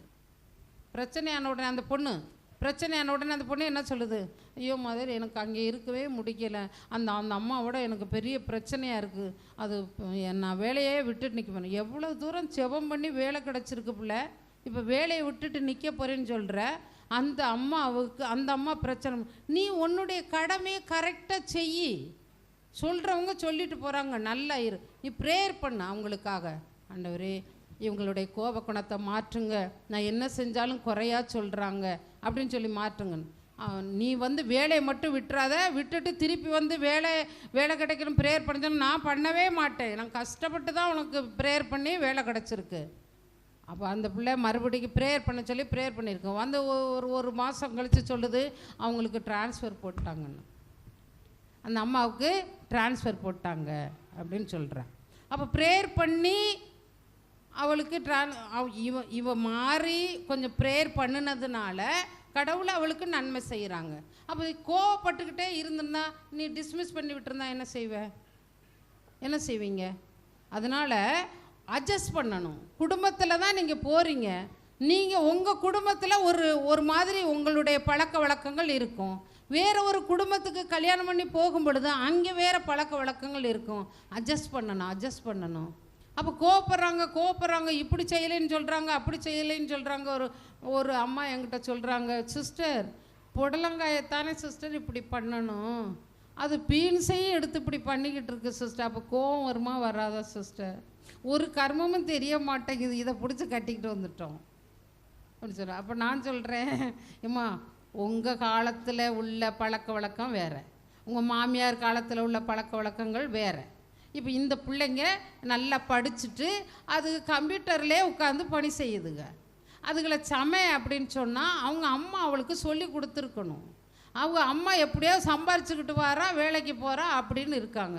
இப்போ இங்கே வந்த இடத்துல நீ சொல்லிக்கூடம்மா, நீ சொல்லிக்கொடு. இங்கே பாருப்பா, புடலங்காயே இப்படி செய்யணும், பீன்ஸு இப்படி ஓடிக்கணும், அதையும் போய் இதை வச்சு செய்யக்கூடாதுன்னு. எனக்கு சிரிப்பு தான் வந்தது. என்ன செய்கிறது? அப்படி பிள்ளைங்க தான் இருக்காங்க. இப்போ உள்ள பிள்ளைங்கள்லாம் என்ன செய்கிறாங்க? மற்றவங்க காலத்தில் அடுப்புலாம் இருந்தது, இப்போ ஸ்டவ் தானே இருக்குது. அப்போ எவ்வளவோ மாற்றங்கள் வருதுல்ல, எத்தனையோ மாற்றங்கள். அப்போ பிள்ளைங்கள்கிட்ட அப்படி இருக்கும் பொழுது கோவப்பட்டு ஒன்றும் தெரியல, உன்னை பிடிச்சி எங்கள் வீட்டுக்கு கட்டி கொடுத்துருக்கு, நான் போய் உன்னை பொண்ணை பார்த்தேனே, உன்னை போய் கட்டிட்டு வந்தேன், இப்படி சொன்னால் அந்த பிள்ளை வாழ்க்கை எப்படி இருக்கும்? அதனால் என்ன செய்யணும்? நல்ல காரியங்கள் செய்கிறத, ஆண்டவர் உங்களுக்கு நல்லது செய்ய இருக்கிறத அந்த பிள்ளைக்கு நல்லா சொல்லி கொடுத்து பக்குவமாக வச்சுருந்தா அது ஒரு செல்வமாக இருக்கும் அந்த குடும்பத்துக்கு. இப்படி நோயின்னு திட்டிக்கிட்டே இருந்தா, கோவப்பட்டுக்கிட்டு இருந்தா அந்த பிள்ளை வாழ்க்கையும் போகும், உங்கள் மகனுடைய வாழ்க்கையும் போகும், உங்கள் மன அமைதியும் கெட்டு போயிடும். அப்போ என்ன செய்யணும்? கடவுள் உங்களுக்கு நன்மை செய்ய வச்சிருக்கிற ஒரு செயல், மனிதரின் சினம் கடவுளுக்கு ஏற்புடைய செயல்கள் நிறைவேற தடையாய் இருக்கும். உங்கள் கோபத்தினால அவர் உங்களுக்கு கொடுக்க வேண்டிய நல்ல காரியம் செய்ய முடியாமல் போயிடும். அதனால் மிகவும் கவனமாக இருக்கணும். கவனமாக இருக்கணும். அப்போ இந்த தடைகள் நீங்கள் என்ன செய்யணும்? ஜெபிக்கணும். ஜெபந்தாப்பா, வேறு வழியே இல்லை. எந்த ஒரு பிரச்சனைக்கும் முடிவு, எந்த ஒரு நன்மைக்கும் எல்லாத்துக்குமே முடிவு ஜெபந்தான் பண்ணணும். அப்போ ஜெபம் இல்லைன்னா நம்ம வாழ்க்கை சீரோ ஆகிரும். அதனால் ஜெபம் பண்ணுங்க. ஜெபம் பண்ணால் நம்ம கோபம் என்ன செய்யும்? மாறும். அட்ஜஸ்ட் பண்ணணும். எதுலேயுமே அட்ஜஸ்ட் பண்ணி போகிறதுக்கு படிக்கணும். எபேசியர் 4:29-31.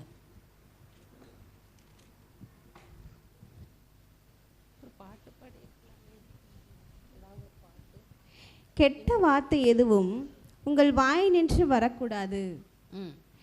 கேட்போர் பயனடையும்படி தேவைக்கு ஏற்ப அருள் வளர்ச்சிக்கு ஏற்ப நல்ல வார்த்தைகளையே பேசுங்கள். பாருங்க, கெட்ட வார்த்தை எதுவும் உங்கள் வாயிலிருந்து வரக்கூடாது. அப்போ என்ன செய்கிறது? கெட்ட வார்த்தை, கோபம் வந்துட்டா என்ன செய்கிறது? ஐயோ, கோபம் வந்துட்டா என்னென்னலாம் சொல்லிடுவீங்க. என்ன, ஒரு சின்ன குழந்தைய ஒரு அம்மா தூக்கிட்டு வந்தாங்க. நம்ம ஊருக்கு போயிருந்தேன், 10 நாள் வீட்டில் இருந்துட்டு வந்தேன். அப்போ அந்த குழந்தை அவங்க கம்பு ஊண்டி கொண்டுட்டு வந்திருந்தாங்க. அந்த கம்பை இந்த குழந்தை போய் எடுக்குது. அந்த குழந்தைகிட்ட இருந்து அந்த கம்பை பறிச்சாங்கல்ல, உடனே ஒரு கெட்ட வார்த்தை போட்டுருச்சு. அந்த குழந்தை, சின்ன குழந்தை, 2.5 வயசு, ஒரு கெட்ட வார்த்தை போட்டுச்சு. அப்போ நான் சொன்னேன், ஐயோ இந்த குழந்தை என்ன இப்படி சொல்லுது? அது அவங்க தாத்தா குடிச்சிட்டு வந்து பேசுவார், அதை கேட்டிருக்கான்னு. எப்படி கதைன்னு பாருங்க. அப்போ அந்த கெட்ட வார்த்தை அந்த குழந்தை வாயில் விழுந்து வந்து, ஐயோ பாவம், அதுக்கு மீனிங் தெரியாது, ஒன்றும் தெரியாது, மூணா போட்டு சொல்லுது. அது அவர் சொன்ன உடனே நான் சொன்னேன், ஐயோ இந்த குழந்தை என்ன இப்படி சொல்லுது அப்படின்னு. அது அவங்க தாத்தா குடிச்சிட்டு வந்து பேசுவார், அதை கேட்டிருக்குது அப்படின்னு. அப்போ கோபம் வந்தால் அந்த வார்த்தையை விடுவாராம். பார்த்தீங்களா பிள்ளைங்களை எப்படி பாதிக்குதுன்னு? அப்போ கெட்ட வார்த்தை எதுவும் உங்கள் வாயிலிருந்து வரக்கூடாது. நீங்கள் உங்கள் மனைவியை கெட்ட வார்த்தை போட்டு திட்டுனீங்கன்னா உங்கள் குழந்தைகளை அப்படியே உள்ளத்தில் பதிஞ்சிரும். உங்கள் அம்மா அப்பாவை பேசுனீங்கன்னா அது பதிஞ்சிரும். அப்போ நீங்கள் எப்படி அப்படி பேசலாமா? உங்கள் கணவனை அப்படி பேசுனீங்கன்னா உங்கள் பிள்ளைங்க அப்படி பேசுவாங்க. அதனால் கெட்ட வார்த்தை எதுவும் வரக்கூடாது. அது சாபம் போடுறது சிலது. சனியனே நீ எனக்கு போய் பிறந்தியே, அது சனியனா பாவம், கடவுள் குழந்தைய செல்வமாக உங்களுக்கு கொடுத்துருக்காரு, அதை போய் சனியன்னு சொல்கிறது, அப்புறம் லூசுன்னு சொல்கிறது, அப்புறம் என்னென்னலாம் வார்த்தையெல்லாம் சொல்லுவியே, குரங்குன்னு சொல்கிறது, அப்புறம் என்னென்ன வார்த்தையெல்லாம் சொல்கிறது பிள்ளைங்களை. ஐயோ கடவுளே, அப்போ அந்த பிள்ளைங்க அப்படியே இருக்குதுங்க, அப்படியே சொல்லுது. அதான் கெட்ட வார்த்தை. கெட்ட வார்த்தை எதுவும் உங்கள் வாயிலிருந்து வரக்கூடாது. கோபம் வந்துட்டால் கெட்ட வார்த்தை வரும், சாப வார்த்தை வரும், பழிச்சு பேசுறது, அப்புறம் என்ன அசுத்தமான ஒரு தீமையான வார்த்தையை, புண்படுத்தும் வார்த்தைகளை சொல்கிறது, புண்படுத்துகிற வார்த்தை, காயப்படுத்துகிற வார்த்தைகளை சொல்கிறது, இதெல்லாம் ஆறாத வடுக்களாக அவர்கள் உள்ளத்தில் பதிஞ்சிரும்.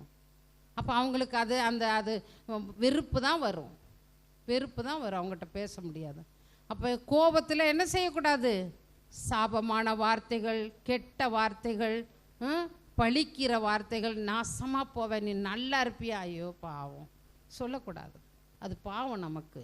அவங்க நல்லா இருந்துட்டு போகிறாங்க, நம்ம ஏன் அதை அவங்கள சபிக்கணும்? இந்த மாதிரி போட்டால் நம்ம 7 தலைமுறைக்கு நம்ம குடும்பம் பாதிக்கப்படும். அதனால் இந்த கெட்ட வார்த்தை எதுவும் பேசாமல் பார்த்துக்கிறணும். பிள்ளைகளுக்கு இடரலாக வார்த்தைகளை சொல்லக்கூடாது. அந்த குழந்தை சொல்லுச்சுன்னு சொல்கிறேன் பார்த்தீங்களா, இடரலா. அப்போ அந்த பிள்ளைங்களை ஆசீர்வாதமான வார்த்தைகளை பேசணும். அப்போது எப்பயுமே நம்ம என்ன செய்யணும்? நல்ல விதமாக உருக்கமாக ஜெபிச்சு, ஆண்டவரை என் நாவை, நான் சொன்னல சிலுவை செய்யலை, என் நாவால் சிலுவை போட்டேன் அப்படின்னு. அதுபோல் நீங்கள் ஆண்டவர்கிட்ட நற்கரணை நம்ம நாவில் வாங்குகிறோம், பரிசுத்தமான வார்த்தைகளை நம்ம சொல்லணும். இப்போ ஒரு பாட்டு பாடுவோம், பாடிட்டு மீண்டும் தொடரலாம். எல்லாரும் எழுமுங்க, ஒரு பாட்டு பாடிட்டு.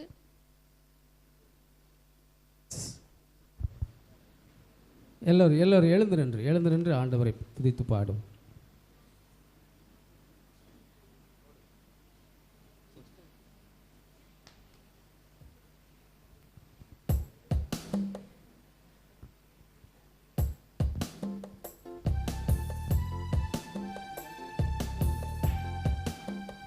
நல்ல கரங்களை தட்டி.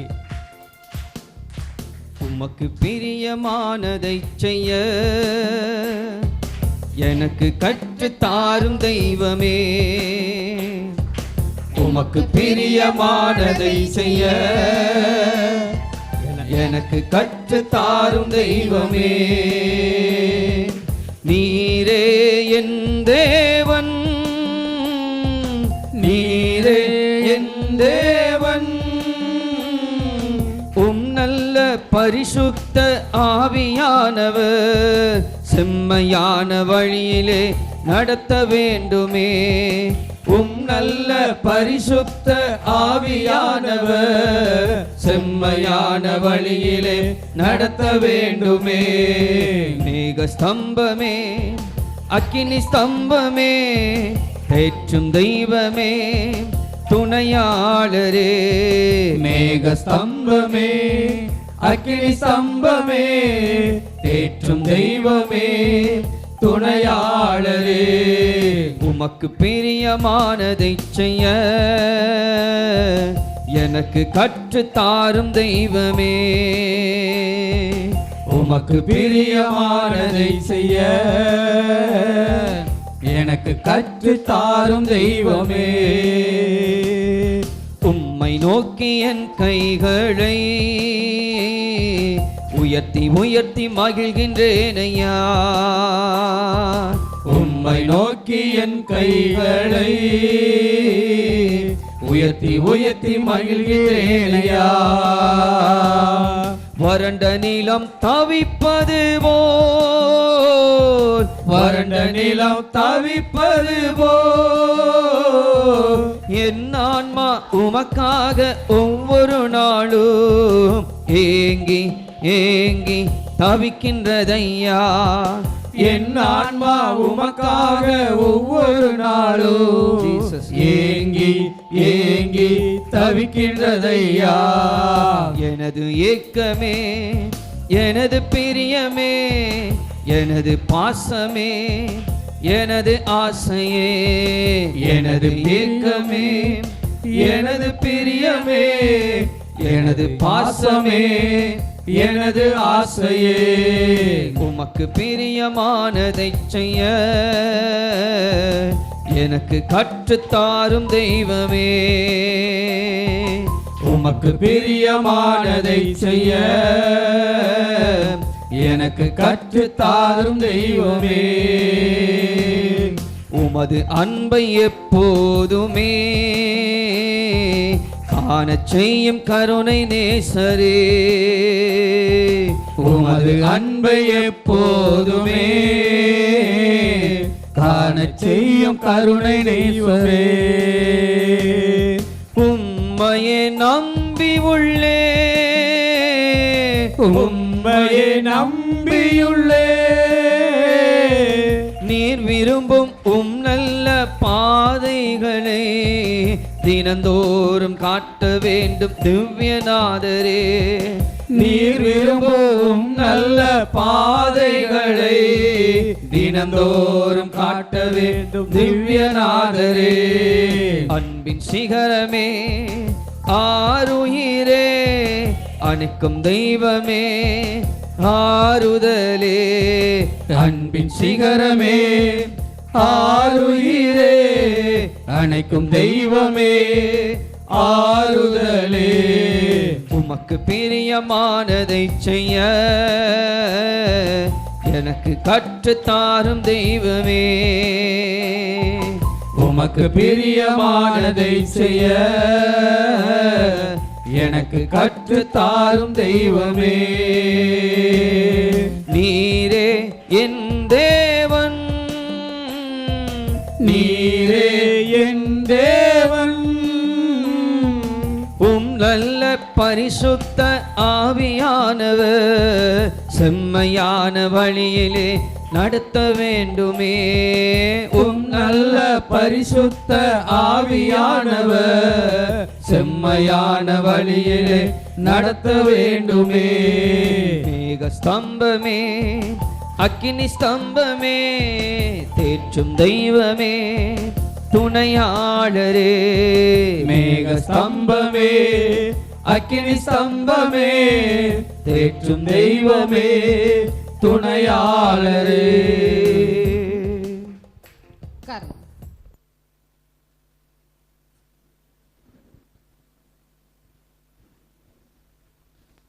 கோபம்னு பேசி எல்லாருக்கும் கோபமாக இருக்கா? நம்ம தெரிஞ்சுக்கிட்டா அதுலேருந்து விடுதலை பெற்று நல்லா இருக்கலாம்ல, இல்லையா? சரி, அப்போ கோபத்திலிருந்து விடுதலை பெற என்ன செய்யணும்? கனிவான வார்த்தைகளை பேசணும். கனிவான, அன்பான, பாசமான, சாந்தமான அந்த வார்த்தைகளை நம்ம பேசணும். பேச பழகிக்கிறணும். இப்போ எப்படி உங்கள்கிட்ட கோவப்பட்டா என்ன, ஏங்க இப்படி கோவப்படுறீங்க, அமைதியாக பேசுங்க அப்படின்னு சொல்லிடலாம். சொல்லி, ஏப்பா நீங்கள் நல்லவங்க தானே, வேறு மாதிரி வார்த்தைகளை போடுங்க. நீ எவ்வளோ பாசமாக இருப்பீங்க, எதுக்கு இப்போ இப்படி எரிஞ்சு விழுவுறீங்க, இப்போ என்ன நடந்தது விடுங்க அப்படி சொல்லி அப்படி பேசி சமாதானப்படுத்தி கனிவான வார்த்தைகளை. நீதிமொழிகள் 15:1. நீதிமொழிகள் 15:1. கனிவான மறுமொழி கடுஞ்சினத்தையும் ஆற்றிவிடும். கடுஞ்சொல்லோ சினத்தை எழுப்பும். கனிவான மறுமொழி கடும் சினத்தையும் ஆற்றிவிடும். அப்போ கனிவாக பேச படிக்கணும். அது நம்ம பெண்களுக்கு பெண்கள் ஒரு அமைதியான பண்பு உள்ளவங்க தானே. ஆண்கள் தான் கொஞ்சம் ஒரு மாதிரி. ஆனால் இப்போது அவங்களும் நல்லவங்களாக தான் மாறுறாங்க. நம்மளும் அதே போல் மாறிக்கிறணும். நம்ம நல்ல ஒரு குடும்பமாக வாழ்கிறது எவ்வளவு சீரும் சிறப்புமாக இருக்கும். அமைதியாக, பொறுமையாக, அன்பாக, பாசமாக.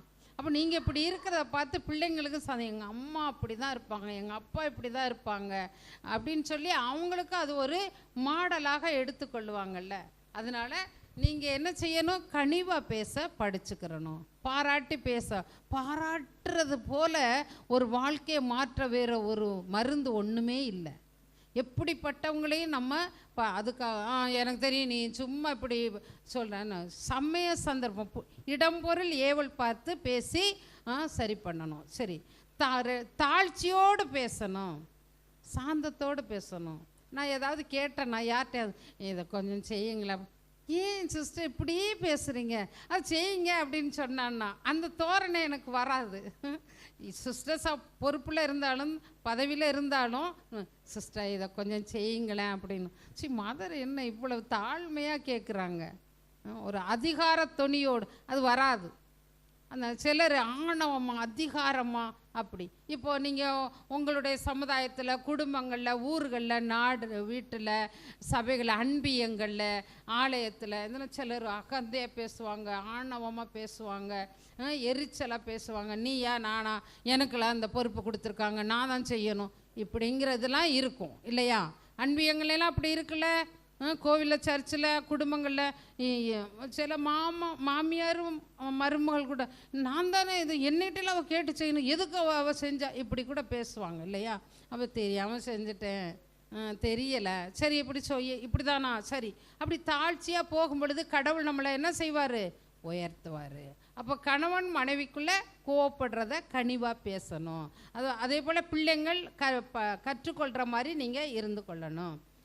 இப்படி இருந்தீங்கன்னா நல்லாயிருக்கும். இப்போ பாருங்களேன், ஒரு கணவன் மனைவி அந்த அவங்க வீட்டில் ஒரு டிவி வாங்கிட்டு வந்திருக்காங்க.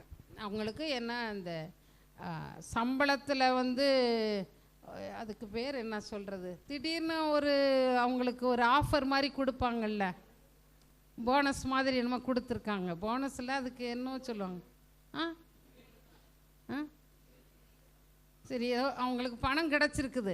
அப்போ 30,000க்கு ஒரு எல்டிடி அந்த என்னமோ ஒரு டிவி வாங்கிட்டு வந்தாச்சு. வாங்கிட்டு வந்து செட் பண்ணியாச்சு, பண்ணி இருக்குது. இப்போ அவங்க என்ன செய்கிறாங்க, மாப்பிள்ளை செய்தி இதெல்லாம் பார்க்குறாங்க, கிரிக்கெட்டு இதெல்லாம் பார்க்குறாரு மாப்பிள்ளை. இது மனைவி என்ன செய்கிறா? சீரியல் பார்க்குறா. மனைவி சீரியல் பார்க்குறா. குட்டீஸ்லாம் என்ன பண்ணுறாங்க? சுட்டி டிவி, என்ன அந்த டிவி இந்த டிவின்னு அது பார்க்குறாங்க. இப்போ மாலையில் எல்லோரும் வீட்டுக்கு வந்தாச்சு. வந்த உடனே இவர் டிவியை ஆன் பண்ணுறாரு, மனைவி காப்பி கொண்டு வந்து கொடுக்குறா. அப்போ அவர் சொல்லலாம், ஐயோ டைம் ஆயிடுச்சு, இப்போ இந்த சீரியல் போடுற நேரம் அப்படின்னா அவள் சீரியல் ஆன் பண்ண போகிறாள்.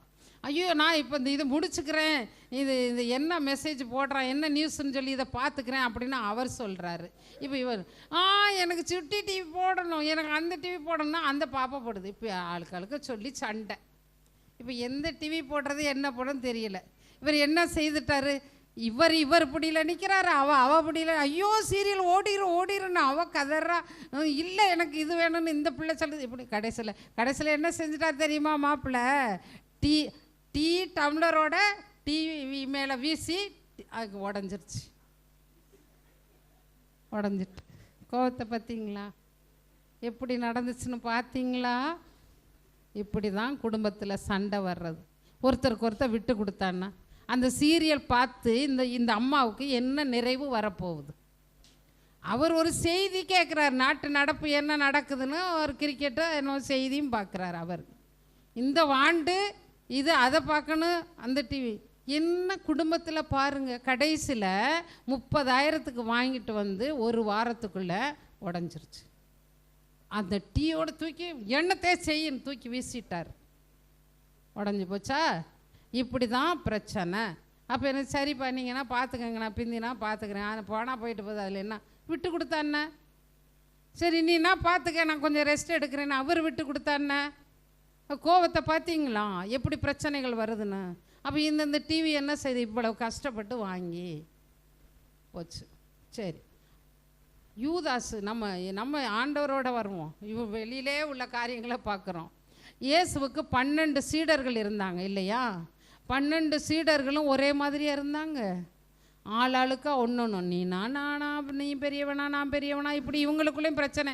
இவர் சின்னவர், இயேசு சின்னவர், இவங்கெல்லாம் வயசானவங்க, அருளப்புற தவிர எல்லாம் கல்யாணம் முடிச்சு எல்லாம் அவங்களோட தான் அவர்களை உருவாக்கி கொண்டு இருக்கார்.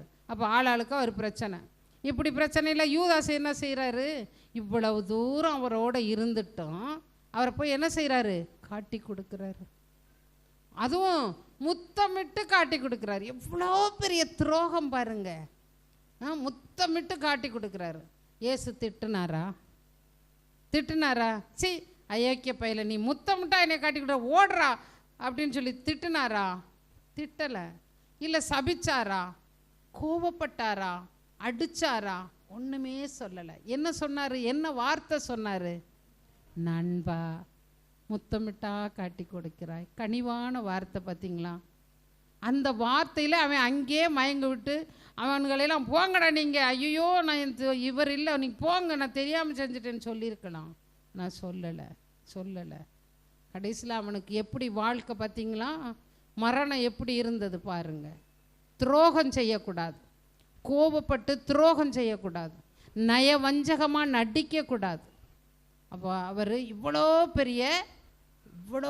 பெரிய துரோகம் பண்ணினவனுக்கிட்ட கொஞ்சம் கூட கோவப்படலை, ஒரு கடின வார்த்தை சொல்லலை. எவ்வளவு சாமர்த்தியமாக சாதுருவா அப்படியே சாந்தமாக, நண்பா முத்தமிட்டா என்னை காட்டி, யூதாசனோட சொல்லலை, யூதா நீ முத்தமிட்டா என்னை காட்டி கொடுக்குறப்பா அப்படி கூட கேட்கல, நண்பான்னு சொன்னார். சரியா? அடுத்து நம்ம ஹீரோ யாரு, பேதுரு. இவர் என்ன செஞ்சாரு, ஐயோ அந்த மனுஷனை எனக்கு தெரியவே தெரியாது, அந்த மனுஷனை தெரியவே தெரியாது. ஒரு சாதாரண ஒரு பொம்பளைக்கிட்ட இப்படி போய் சொல்லிட்டார். அப்படி சொன்னவர் அவர்கிட்ட கோவப்பட்டாரா? அவருக்கு எல்லாத்தையும் நான் உனக்கு தரவே மாட்டேன், நீ எப்படியே தொலை அப்படின்னு சொல்லி விட்டாரா? ஐயோ திருச்சபைக்கே தலைவராக்கினார். பாருங்க எவ்வளோ பெரிய காரியம் செய்தாருன்னு சொல்லிட்டு. நம்ம குடும்பங்களில் ஒரு கோபதாபம் வந்தால் என்ன செய்வோம் யோசிச்சு பாருங்க. நம்ம குடும்பத்தில் ஏதாவது நடந்துருச்சு பிரச்சனை, அப்போ என்ன செய்கிறோம்? அவள் போய் சொல்லி கொடுத்துட்டா, அவள் போய் காட்டி கொடுத்துட்டா, அவள் இப்படி பண்ணிட்டா, அவள் நாசமாக போ, அவள் நல்லா இருப்பாளா, அவள் அப்படியாக்கும் இப்படியாக்கும் சொல்லுவோமா சொல்ல மாட்டோமா? சொல்லலாமா? சொன்னால் சொல்லிட்டு போகிறான். சரி நடந்ததை போய் சொல்லிட்டா, இப்படியா நடந்து, ஆமாம் செய்தேன், இப்படி தான் நடந்தது, இப்படி தான் சொன்னேன். உண்மையை சொன்னால் கோவம் வராது தெரியுமா? உண்மையை சொல்லிட்டா, இப்போ நீ இதை எடுத்தியாப்பா அப்படின்னு கேட்டால், ஆமாம் எடுத்தேன், நீ தொட்டு எடுக்காத என்ன அப்படின்னு விட்டுருவாங்க. நான் எடுக்கவே இல்லை, நான் தொடவே இல்லை, அடி விழுவோம். இங்கே கோபம் அப்போது உண்மையை ஒத்துக்கொண்டா அங்கே பிரச்சனை இல்லை. அப்போ இவர் என்ன செய்கிறாரு? பேதுரு மனம் வருந்துறாரு. நான் இப்படி மறுதளிச்சிட்டும் என்னை அவர் ஒன்றுமே செய்யலை, நான் இவ்வளவு துரோகம் பண்ணிட்டேன் அப்படின்னு சொல்லி அவர் என்ன செய்கிறாரு? மனம் வருந்துறாரு. அப்போது இயேசுவை எவ்வளோ போர் வீரர்கள் அவர்களாம் அடித்து நொறுக்குனாங்க, கோவப்பட்டாரா? ஐயோ, சிலுவையில் அரைந்தாங்களே, ஆணி வச்சு அரைஞ்சாங்களே. ஒன்று இது இடையில எனக்கு ஆண்டவர் உணர்த்துறாரு, சொல்கிறேன். நீங்கள் திருப்பலிக்கு எல்லாரும் போவீங்கள்ல, பூசைக்கு எல்லாரும் போகிறீங்கள்ல, அப்போ திருப்பலியில் சாலிஸை ரத்தத்தை தூக்கி முதல்ல அப்பத்தை தூக்கி காட்டுவாங்க இல்லையா, அடுத்து ரத்தத்தை தூக்கி காட்டுவாங்க, இந்த ரசத்தை தூக்கி சாலிஸை காட்டுவாங்க. அப்போ நான் என்ன தெரியுமா சொல்லுவேன்? ஆண்டவரே, இந்த கரத்தில் ஆணி வச்சு அரையும் பொழுது ரத்தம் வடியும்ல, அந்த ரத்தத்தை கொஞ்சம் கொடுங்க. இப்படியே நான் ஒவ்வொரு நாளும் செய்வேன். அப்பா, அந்த கையிலேருந்து வடிகிற அந்த ரத்தம் அந்த சாலிஸில் வடிய வேணாம், என் கையில் வடியணும். ஒரு நாள் இந்த விரலில் அந்த ரத்தம் எனக்கு வடிஞ்சது. அப்படியே ஜெபிச்சு ஒரு நாள் அந்த ரத்தம் இந்த கையில் எனக்கு வடிந்தது. அப்போ நீங்கள் அப்போ சாலிஸில் அந்த ரத்தம் அந்த கையில் அந்த அரையும் பொழுது நீங்கள் என்ன செய்யணும்? அப்பா, அந்த ரத்தத்தை எனக்கு தாங்க, ஒரு சொட்டு தாங்க, என் கோபக்குணத்தை அடக்குங்க, என்னை சாந்தமாக்குங்க, உமது ரத்தத்தில் உள்ள அந்த சாந்த அணுக்கள் எனக்குள்ளே வரட்டும். அப்படி சொல்லி நீங்கள் ஜெபிங்க. அப்படி ஜெபிக்கும் பொழுது உங்களுக்கு அந்த இது கிடைக்கும். அப்போது இயேசு என்ன செஞ்சார்? யூதாசு காட்டி கொடுத்துட்டு போயிட்டான், அவன் மனசு குத்தி இறந்துட்டான். ஆனால் இவர் என்ன செய்தார்? பேதுரு மறுதளிச்சேன்னு சொல்லி மனசு வேதனைப்பட்டு துக்கப்பட்டு அவர் என்ன செய்கிறாரு? மன்னிப்பு கேட்டு அழுகிறாரு. அவர் அழுது இங்கெல்லாம் குழி விழுந்துருச்சான், அப்படி அழுவாராம். அது கடைசியில் அவருக்கு என்ன சன்மானம்? திருச்சபைக்கே தலைவராக மாற்றினார். அப்போ நம்ம தப்பி தவறி கோவப்பட்டு பிறருக்கு ஏதாவது துரோகம் பண்ணிட்டா அது துரோகம்னு நமக்கு தெரியணும். நான் செய்ய வேண்டியதான் செய்தேன், நான் சொல்லணும், அதை தான் சொன்னேன், அப்படி இல்லை. அது கடவுள் பார்த்துக்கிடுவார். நம்ம தப்பி தவறி பிறருக்கு துரோகம் பண்ணினா, கோபத்தில் ஏதாவது செய்துட்டா அதுக்கு நிச்சயம் நம்ம பரிகாரம் பண்ணி ஆகணும், மன்னிப்பு கேட்கணும், ஆண்டவரிடம் மன்னிப்பு கேட்கணும். அப்போது அவர் என்ன செய்தார்? இந்த பாடுகளை போட்டு ஆணியை வச்சு அரைஞ்சு சிலுவையிலலாம் தொங்க விட்டு நிர்வாணமாக்கி அவரை சிலுவையில் அரைஞ்சாங்க. 33 வயசை எவ்வளவு கூனி குறுகி இருப்பார், எவ்வளவு வேதனைப்பட்டிருப்பார். அப்போ அப்படிப்பட்டவர் சிலுவையில் தொங்கும் பொழுது மரிக்கு முன்னால் என்ன சொன்னார்? பிதாவே, இவர்கள் அறியாமல் செய்கிறார்கள், இவர்களை மன்னியும். அப்போ நம்ம வீட்டில் யாராவது ஒரு வார்த்தை சொல்லிட்டா, நம்ம கணவன் ஏதாவது சொல்லிட்டா, ஒரு பிரச்சனை வந்துட்டா, ஆண்டவரே இவங்க தெரியாமல் பேசுகிறாங்க, சரி இவங்கள மன்னிங்கப்பா, நானும் மன்னிக்கிறப்பா, அப்படி சொல்கிறீங்களா? சொல்கிறம்மா இப்படி சொல்லணும்ல. அதுதான் அவள் திட்டம் போட்டு தான் செஞ்சிருப்பா, அது அப்படி தான் செஞ்சுருப்பான், அவன் யோசிச்சு தான் செஞ்சுருப்பான், அவன் சும்மா பேசியிருக்க மாட்டான். இப்படி தான் நம்ம பேசுவோம். இந்த தெரியாமல் இது நடந்துட்டு, தெரியாமல் செஞ்சுட்டாங்க, தெரியாமல் போச்சு, இப்படி பெருந்தன்மையாக நினைக்கிறது யாருமா? இப்போ எதுக்கு இப்படிலாம் ஒரு கூட்டத்துக்கு வாரோம்? எதுக்கு இந்த வார்த்தைகளையெல்லாம் கேட்குறோம்? இந்த வார்த்தைகள் நம்ம வாழ்க்கையை மாற்றணும்ல. நம்ம இங்கே வர்றதுக்கு ஒரு அர்த்தம் இருக்கணும்ல. எதுக்கு இங்கே வர்றோம்? ஒரு நேரம் போக்குறதுக்கா?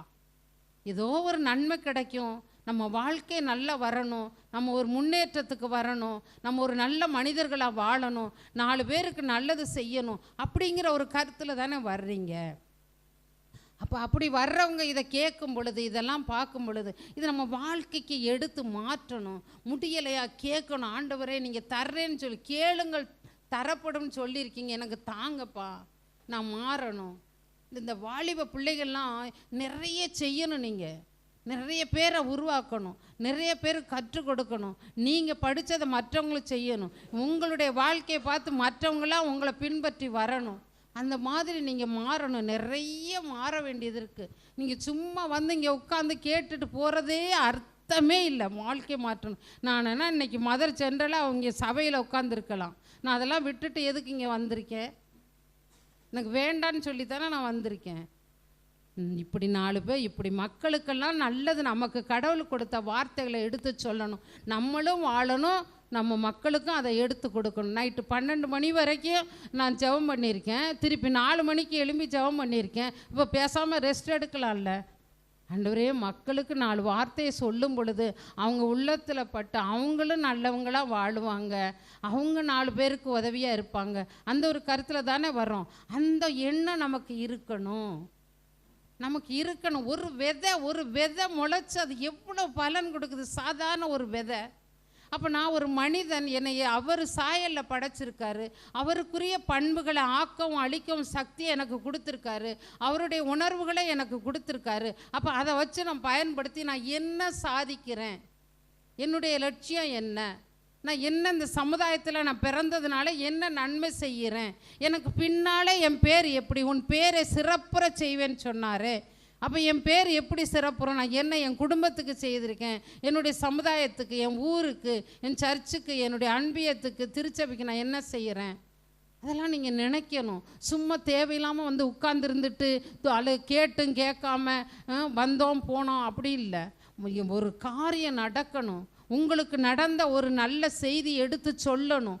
ஆண்டவரே, எனக்கு இப்படி ஒரு அற்புதம் எனக்கு கடவுள் செய்திருக்காரு, நீங்களும் ஜெபிங்க, உங்களுக்கு நடக்கும். அப்போ முன்மாதிரியை நமக்கு எடுத்து சொல்லணும். நமக்கு நடக்கிறத எடுத்து சாட்சியம் சொல்லணும். அப்போ கடவுளை மற்றவங்களையும் அதன் வழியாக நமக்கு கொண்டு வருவார் திருச்சபைக்கு.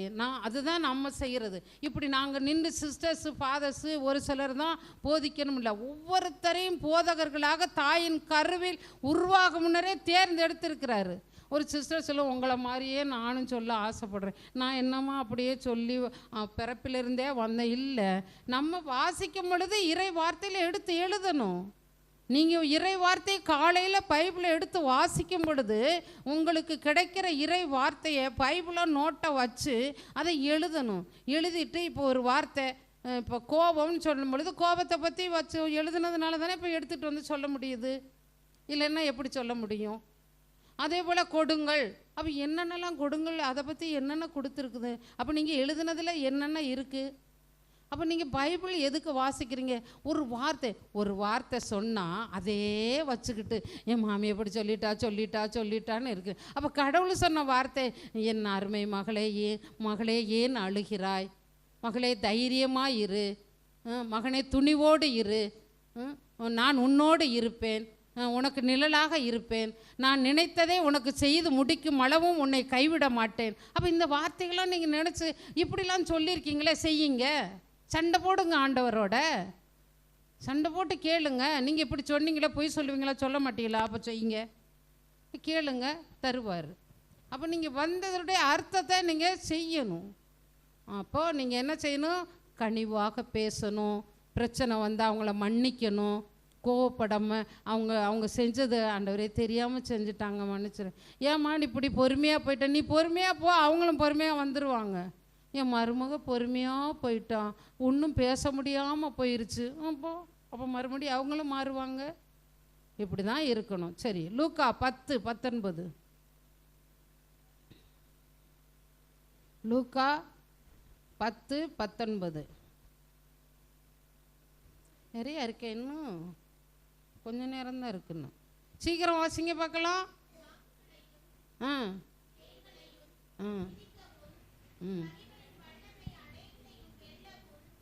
உங்களுக்கு அதிகாரம் கொடுத்திருக்கிறேன், உங்களுக்கு எதுவுமே தீங்கு விளைவிக்காது. ஏன்? கோவப்படாமல் சாந்தமாக நல்லவங்களாக இருந்தால் தான் இதெல்லாம் நீங்கள் செய்ய முடியும். அப்படிப்பட்டவங்களுக்கு தான் இதெல்லாம் நடக்க முடியும். பாம்புகளையும் தேள்களையும் மிதிக்கவும் நீங்கள் நல்லவங்களாக இருந்த அன்னைக்கு எல்லா மக்களும் இங்கே நம்மளுக்கு மாதிரி பயங்கரமாக ரோடு போட்டு நல்ல விதமாக இருந்த காடு மேடு எங்கெல்லாம் சுற்றி திரிஞ்சாங்க. பிதாக்கள்லாம் மோயிசன், ஆரோன், ஜோசுவா, எல்லா இறைவாக்கினர்கள், நீதிபதிகள், அரசர்களுக்கெல்லாம் எங்கே இருந்தது? காரும் வேனும், அந்த காரு இந்த காரு, என்னென்ன காரெல்லாம் இப்போ பேர் வச்சுருக்கீங்க. அப்படிலாம் வந்துதா? அவங்கெல்லாம் பாம்பு தேளு. ஐயோ, தாவீது அரசர் மறைந்து போய் ஒரு குகையில் ஒரு பாம்பு புத்துக்கிட்ட தான் உட்காந்துருந்தார். அந்த மாதிரிப்பட்ட இதெல்லாம் அவங்கெல்லாம் நடந்தாங்க. ஏன் அவங்களெல்லாம் ஒன்றுமே தீண்டலை, அவங்கள ஒன்றுமே செய்யலை. நான் ஒரு தியானத்துக்கு போயிருந்தேன், ஒரு ஃபாதரோடு பேசிக்கிட்டு இருக்கேன், பின்னால் பாம்பு வருது. நான் பார்க்குறேன் அந்த பாம்பை. அவர் ஏன் இப்படி திரும்பி இருக்காரு. அப்புறம் வந்து, ஃபாதர் பாம்பு வருது ஃபாதர், பேசாமல் இருங்க நீங்கள், அது போயிடும் அப்படின்னு திரும்பி போ அப்படின்னு சொன்னார். அது பாட்டுக்கு போயிடுச்சு, நல்ல பாம்பு. அப்போ அவங்களுக்குள்ள அந்த வல்லமை இருக்குதுல்ல, அந்த சக்தி இருக்குதுல்ல, நமக்கு எங்கே இருக்குது? அப்போ ஆண்டவரோடு அந்த ஐக்கியமும் அந்த சாந்தமும் அந்த கனிவும் அந்த இரக்கமும் இருந்தால் தான் இதெல்லாம் நம்ம செய்ய முடியும். அதுக்கு தான் இதை போடு. அப்போ நமக்கு தீமை செய்தவர்களே மன்னிக்கணும். இப்படிப்பட்ட தீய கொடிய மிருகங்களோட அந்த அவர்களெல்லாம் வாழ முடியுதுன்னா அவங்க ஆண்டவரோடு ஐக்கியப்பட்டு இருந்தாங்க. காக்கா போய் ஒரு சாப்பாடு நம்ம காக்காச்சி ஐயோ காக்கான்னு விரட்டி விடுவோம். எலியாசுக்கு காக்கா கொண்டு போய் ரொட்டி கொடுத்தா தான் வாங்கி சாப்பிட்ருக்காரு. நம்மளும் வாங்கி சாப்பிடுவோம்மா? நானும் வாங்கி சாப்பிட மாட்டேன். அவர் வாங்கி சாப்பிட்ருக்காரு. அப்போது அவங்களாம் ஒரு புனிதர்கள். அதனால் கடவுளை அவங்களாம் கேட்ட மழை பெய்யுன்னா பெய்யுது, மழை இல்லைன்னா நிற்கிது. எலியா காலத்தில் அப்போ அவங்களாம் அந்த மாதிரி. நான் நேற்று சண்டை போட்டேன் ஆண்டவர்கிட்ட. ஆண்டவர் எப்படி ஆண்டவர், அப்போ அவங்களுக்கெல்லாம் நீங்கள் எப்படி செஞ்சீங்க? உங்களுக்காக நான் வந்திருக்கேன், உங்களுக்காகத்தானே நான் வந்திருக்கேன். அப்போ நீங்கள் சொல்லியிருக்கீங்க, எனக்கென்று அர்ப்பணித்தவர்கள் என்னை நோக்கி அல்லும் பகலும் கூவி அழைக்கும் பொழுது அவர்களுக்கு செவிமடுக்க காலம் தாழ்த்து வேணும்னு சொல்லியிருக்கியல்ல. இப்போ நான் அந்த பிள்ளைக்கு பேய் ஓடணும். இப்போ ஓடலை, உங்களோட பார்த்துக்குங்க என்ன பண்ணுறேன்னு. ஓடிடுச்சு. அப்போ நம்ம அப்படி இருக்கணும்லம்மா, அப்படி கேட்கணும்ல. அந்த மாதிரி நீங்கள் இருங்க. ஒவ்வொருத்தருக்கும் ஆண்டவர் வல்லமே கொடுத்துருக்காரு. உங்கள் குடும்பத்தில் யாருக்காவது பிரச்சனையா, அவங்க நாவை கட்டி ஜெபிங்க. நாசரேத்தர் இயேசு நாமத்தினால கட்டளை இடுறேன், என் மாமியார் நாவை கட்டுன்னு சொல்லுங்க. நாசரேத்தர் இயேசு நாமத்தினால் கட்டளை என் மாப்பிள்ளை நாவு கட்டு சொல்லுங்க. அப்போ அந்த மாதிரி வல்லமே நமக்கு வேணும். அடுத்த திருப்பாடல் 119:11. உமக்கு எதிராக நான் பாவம் செய்யாதபடி உமது வாக்கை என் இதயத்தில் இருத்தியுள்ளேன். அப்போது நான் கோவப்பட்டு எந்த வார்த்தையும் பேசாதபடி உம்முடைய வார்த்தையை என் இதயத்தில் வைங்கப்பா. உம்முடைய வார்த்தையால் நான் பேசணும். நான் எரிச்சல் படக்கூடாது, கோவப்படக்கூடாது, பொறாமப்படக்கூடாது, வைராக்கியமாக இருக்கக்கூடாது. இந்த மாதிரி வார்த்தைகளாம் என்கிட்ட இருந்து எடுத்துட்டு கனிவான வார்த்தையில் வைங்கப்பா, அன்பான வார்த்தைகளை வைங்க அப்படின்னு சொல்லி கேளுங்க.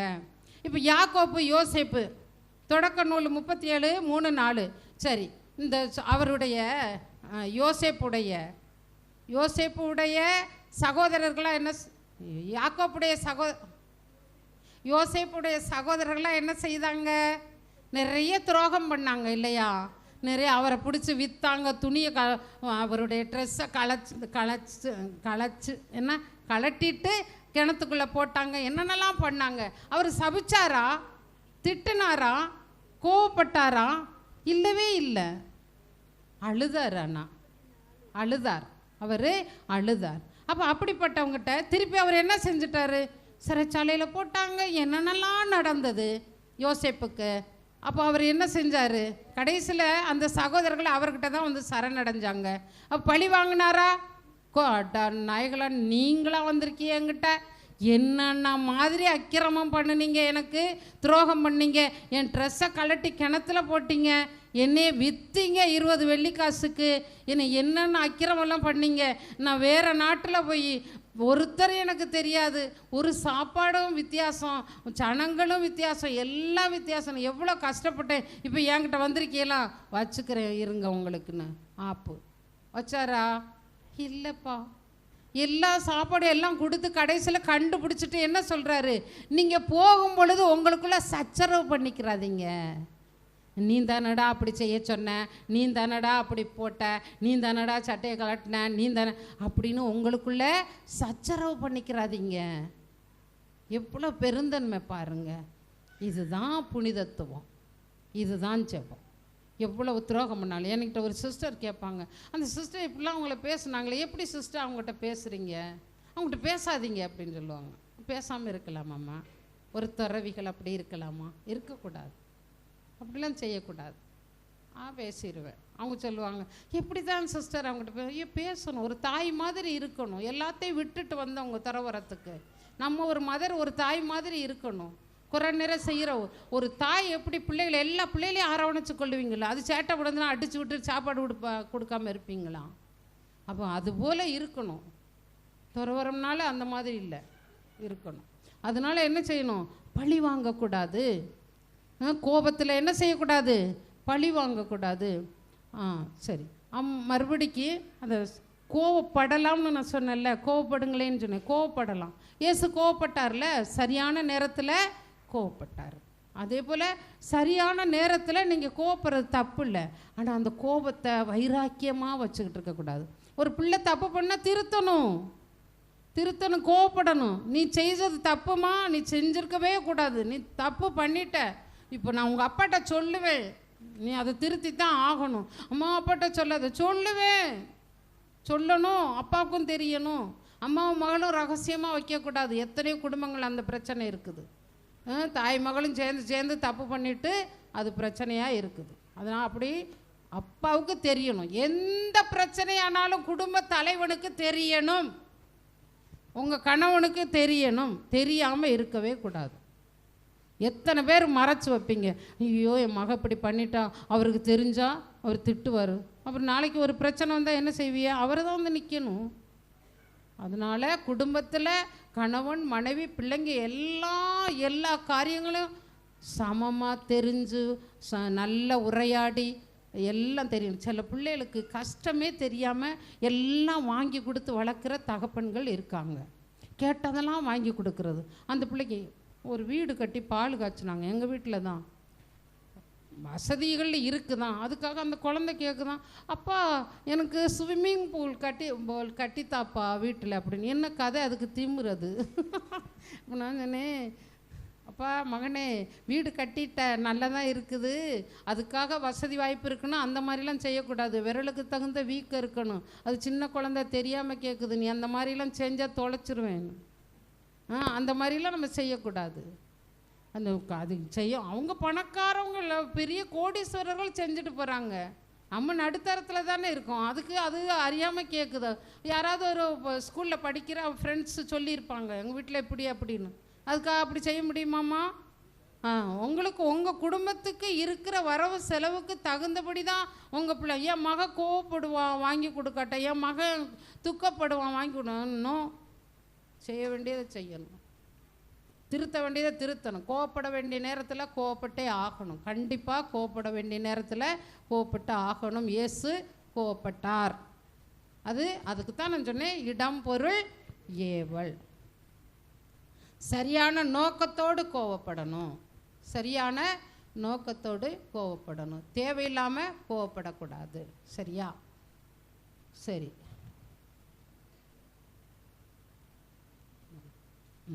இப்போது இந்த கோபத்தை சிஸ்டர் எங்களால் முடியவே இல்லை, மீட்கவே முடியலை அப்படின்னு சொல்கிறவங்க என்ன செய்யணும் தெரியுமா? காலையில் எழும்பணும். காலையில் யாரெல்லாம் எழும்பி செபிக்கிறீங்க? காலையில் எழும்புறியா தம்பி? நீ எழும்புறியாம்மா? காலையில் உன்னையே தான் கேட்குறேன், எழும்புவியா? காலையில் எழும்பி நீங்கள் எதுக்கு 11 மணி 12 மணிக்கெலாம் இப்போ படுக்க போகிறாங்க? என்ன நடக்குதுன்னே தெரிய மாட்டேங்குது குடும்பங்களில். ஏன்னு தெரியல. முன்னாலெல்லாம் 8 மணி 9 மணிக்குள்ளே படுத்துருவாங்க. இப்போல்லாம் இப்படி இவ்வளவு நேரம் ஏன் இப்படி எடுக்கிறீங்கன்னே தெரிய மாட்டேங்க. ஏன்? என்ன வேலை செய்கிறீ? நாலு முழுக்கத்தான் வேலை செய்கிறிய, 4 முழுக்க வேலை செய்கிறிய, அப்புறம் 12 மணி வரைக்கும் என்ன வேலை செய்வீங்களோ தெரியலை. காலையில் பிந்தி எழும்புறது நேரத்தோட. நீதிமொழிகளில் போட்டிருக்கு, பெண்கள் நேரத்தோடு படுக்கைக்கு சென்று நேரத்தோடு எழும்புவாள், அதிகாலையில் எழும்புவாள். அதிகாலையில் எழும்பி செபிக்கிறத போல ஆசீர்வாதம் ஒன்றுமே இல்லை. நான் ஒவ்வொரு தடவையும் சொல்கிறேன். எத்தனை பேர் காலையில் எழும்பி செபிக்கிறேன்? ஒவ்வொரு தடவையும் நான் கை தூக்க சொல்கிறேன். காலையில் எழும்பி செபிக்க சொல்லியிருக்கிறேன். நீங்கள் செபிச்சு பாருங்கள், உங்களுக்கு ஆசீர்வாதம் வருதா இல்லையான்னு பாருங்கள். எத்தனை பேர் பைபிள் வாசிக்கிறீங்க? பைபிள் அட்டி விழுவும் மகனே, பைபிள் வாசிக்கிறது இல்லையா? என்ன பைபிள் வாசிக்கிறது இல்லையா நீங்கள்? வாசிப்பீங்களா? அப்போ கை தூக்கணும்னா பைபிள் வாசிக்கணும்ப்பா. இறை வார்த்தை நம்ம வாழ்க்கையை மாற்றும். நான் ஏற்கனவே சொன்னேன், நீரினாலும் ஆவியினாலும் நீங்கள் மறுபிறப்பு அடையணும். அந்த நீருங்கிறது எது? இறை வார்த்தை. அந்த வார்த்தையை வாசிக்க வாசிக்க நம்மளுடைய குணங்கள் எல்லாம் மாறும். நம்ம அதில் இருந்து அர்த்தங்களை புரிஞ்சு, ஐயோ இது தப்பு, சரி, நம்மளை அறியாமலே ஒரு சின்ன சின்ன தப்பு ஐயோ எனக்கு என்னுடைய தான் சொல்கிறேன் கேளுங்க. மாதுளம்பழம் உரித்து சாப்பிட சொல்லி கொடுத்தாங்க எங்கள் அம்மா. சரி, அதை உரித்து சாப்பிட்டேன். ஒரு சிலதில் அது ஒரு மாதிரி இருக்கும்ல, அதை கொஞ்சம் தனியாக எடுத்து வச்சேன். அப்புறம் கொஞ்சம் ஒரு மாதிரி இருக்கும். அப்போ ஒரு குழந்தை வந்துருச்சு. அப்போ அது நான் என்ன செஞ்சுட்டேன், இது உரிச்சு எடுக்கலையே அப்படின்ட்டு அதை எடுத்து கொடுத்துட்டேன். அது எனக்கு பெரிய குற்ற உணர்வாக இப்போ வரைக்கும் இருக்குச்சு. அதை போய் குழந்தைகிட்ட கொடுத்துட்டோமே. ஒரு சின்ன காரியம் தானே இது. கொடுத்துருக்க கூடாதுல்ல. கொடுத்துட்டேன் பாருங்க. அது தப்புன்னு எனக்கு அது பாவ சங்கீர்த்தனம் பண்ணணும். எனக்கு ஒரு சின்ன காரியம், ஒரு மாதுளம்பழம் உரிச்சதில் கொஞ்சம் ஒரு மாதிரி இருந்ததை அந்த குழந்தைகிட்ட கொடுத்துட்டேன். அது எனக்கு குற்ற உணர்வாகவே இருக்குது. ஒரு சின்ன ஒரு காரியம். அப்போ நீங்கள் பைபிள் வாசித்தா தான் உங்களுக்கு அந்த குற்ற உணர்வு புரிய வரும். அப்போ தான் நீங்கள் மறுபிறப்பாக மாற முடியும், நல்லவங்களாக மாற முடியும். நமக்குள்ளே இருக்கிற எல்லா பலவீனங்கள், எதிர்மறையான உணர்வுகள், கோபம், வெறுப்பு, வைராக்கியம், சந்தேகம், பொறாமை, இதெல்லாம் நம்மக்கிட்டேருந்து இந்த கச்சடாவெல்லாம் போனால் தான் நம்ம நல்லவங்களாக மாறுவோம். நம்ம முகமெல்லாம் பிரகாசமாக இருக்கும். நான் உங்களுக்கு வேறு இறைவார்த்தை தான் ரெடி பண்ணினேன். நீங்கள் பிரகாசிப்பீர்கள், உங்கள் முகம் பிரகாசமாக இருக்கும், மோயிசனின் முகம் போல பிரகாசமாக இருக்கும். இவங்களை பார்த்தாலே ஒரு தெய்வ பிறவி மாதிரி இருக்குது. இவங்க முகத்தை பார்த்தாலே ஒரு அருள் இருக்குது. இவங்க முகத்தை பார்த்தாலே ஒரு ஆசீர்வாதம் இருக்குது. அப்படி சொல்கிற அளவுக்கு அதை தான் நான் ப்ரிப்பேர் பண்ணேன். கடைசியில் ஆண்டவர் இதை போய் சொல்லுன்னு சொல்லிட்டார். அப்போது நீங்கள் காலையில் எழும்பி செபிக்கிறவங்க முகம் நல்லாவே வித்தியாசம் தெரியும். காலையில் எழும்பி செபிக்கணுமா, எழும்பி அந்த பெட்டில் உட்காந்து ஒரு 5 நிமிஷமாவது, ஆண்டவரே என்னை முழுசும் ஒப்பு கொடுக்குறேன், என் உணர்வுகளை ஒப்பு கொடுக்குறேன், என் நினைவே ஒப்பு கொடுக்குறேன், என்னுடைய 5 புலன்களை ஒப்பு கொடுக்குறேன். நான் நல்ல விதமாக நன்று முழுவதும் எந்த தீமையும் செய்யாதபடி என்னை பாதுகாத்து கொள்ளுங்க, உங்கள் இரத்த கோட்டைக்குள்ளே வச்சுக்கொள்ளுங்க. இது சொல்லக்கூட உங்களுக்கு நேரம் இல்லையா? காலையில் எழும்பி இந்த மாதிரி செவம் செய்யக்கூட நேரம் இல்லையா? செய்யணும் மக்களே, நல்லா ஜெபிக்கணும். நீங்கள் காலையில் ஜெபிங்க. ஆண்டவர் அதிகாலையிலே கருக்களோடு எழுந்து ஜெபிக்க சென்றார், இரவு முழுவதும் ஜெபித்தார். அடுத்த முறைக்கு ஜெபத்தை பற்றி தான் உங்களுக்கு சொல்லணும், சரியா? அதனால் நல்லா ஜெபிங்க, நல்லா இருங்க.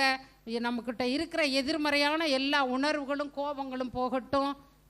சாந்த சொருவிகளாக மாறுவோம்.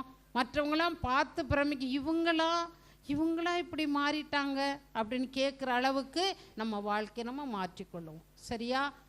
ஓகே, சரி, எல்லாரும்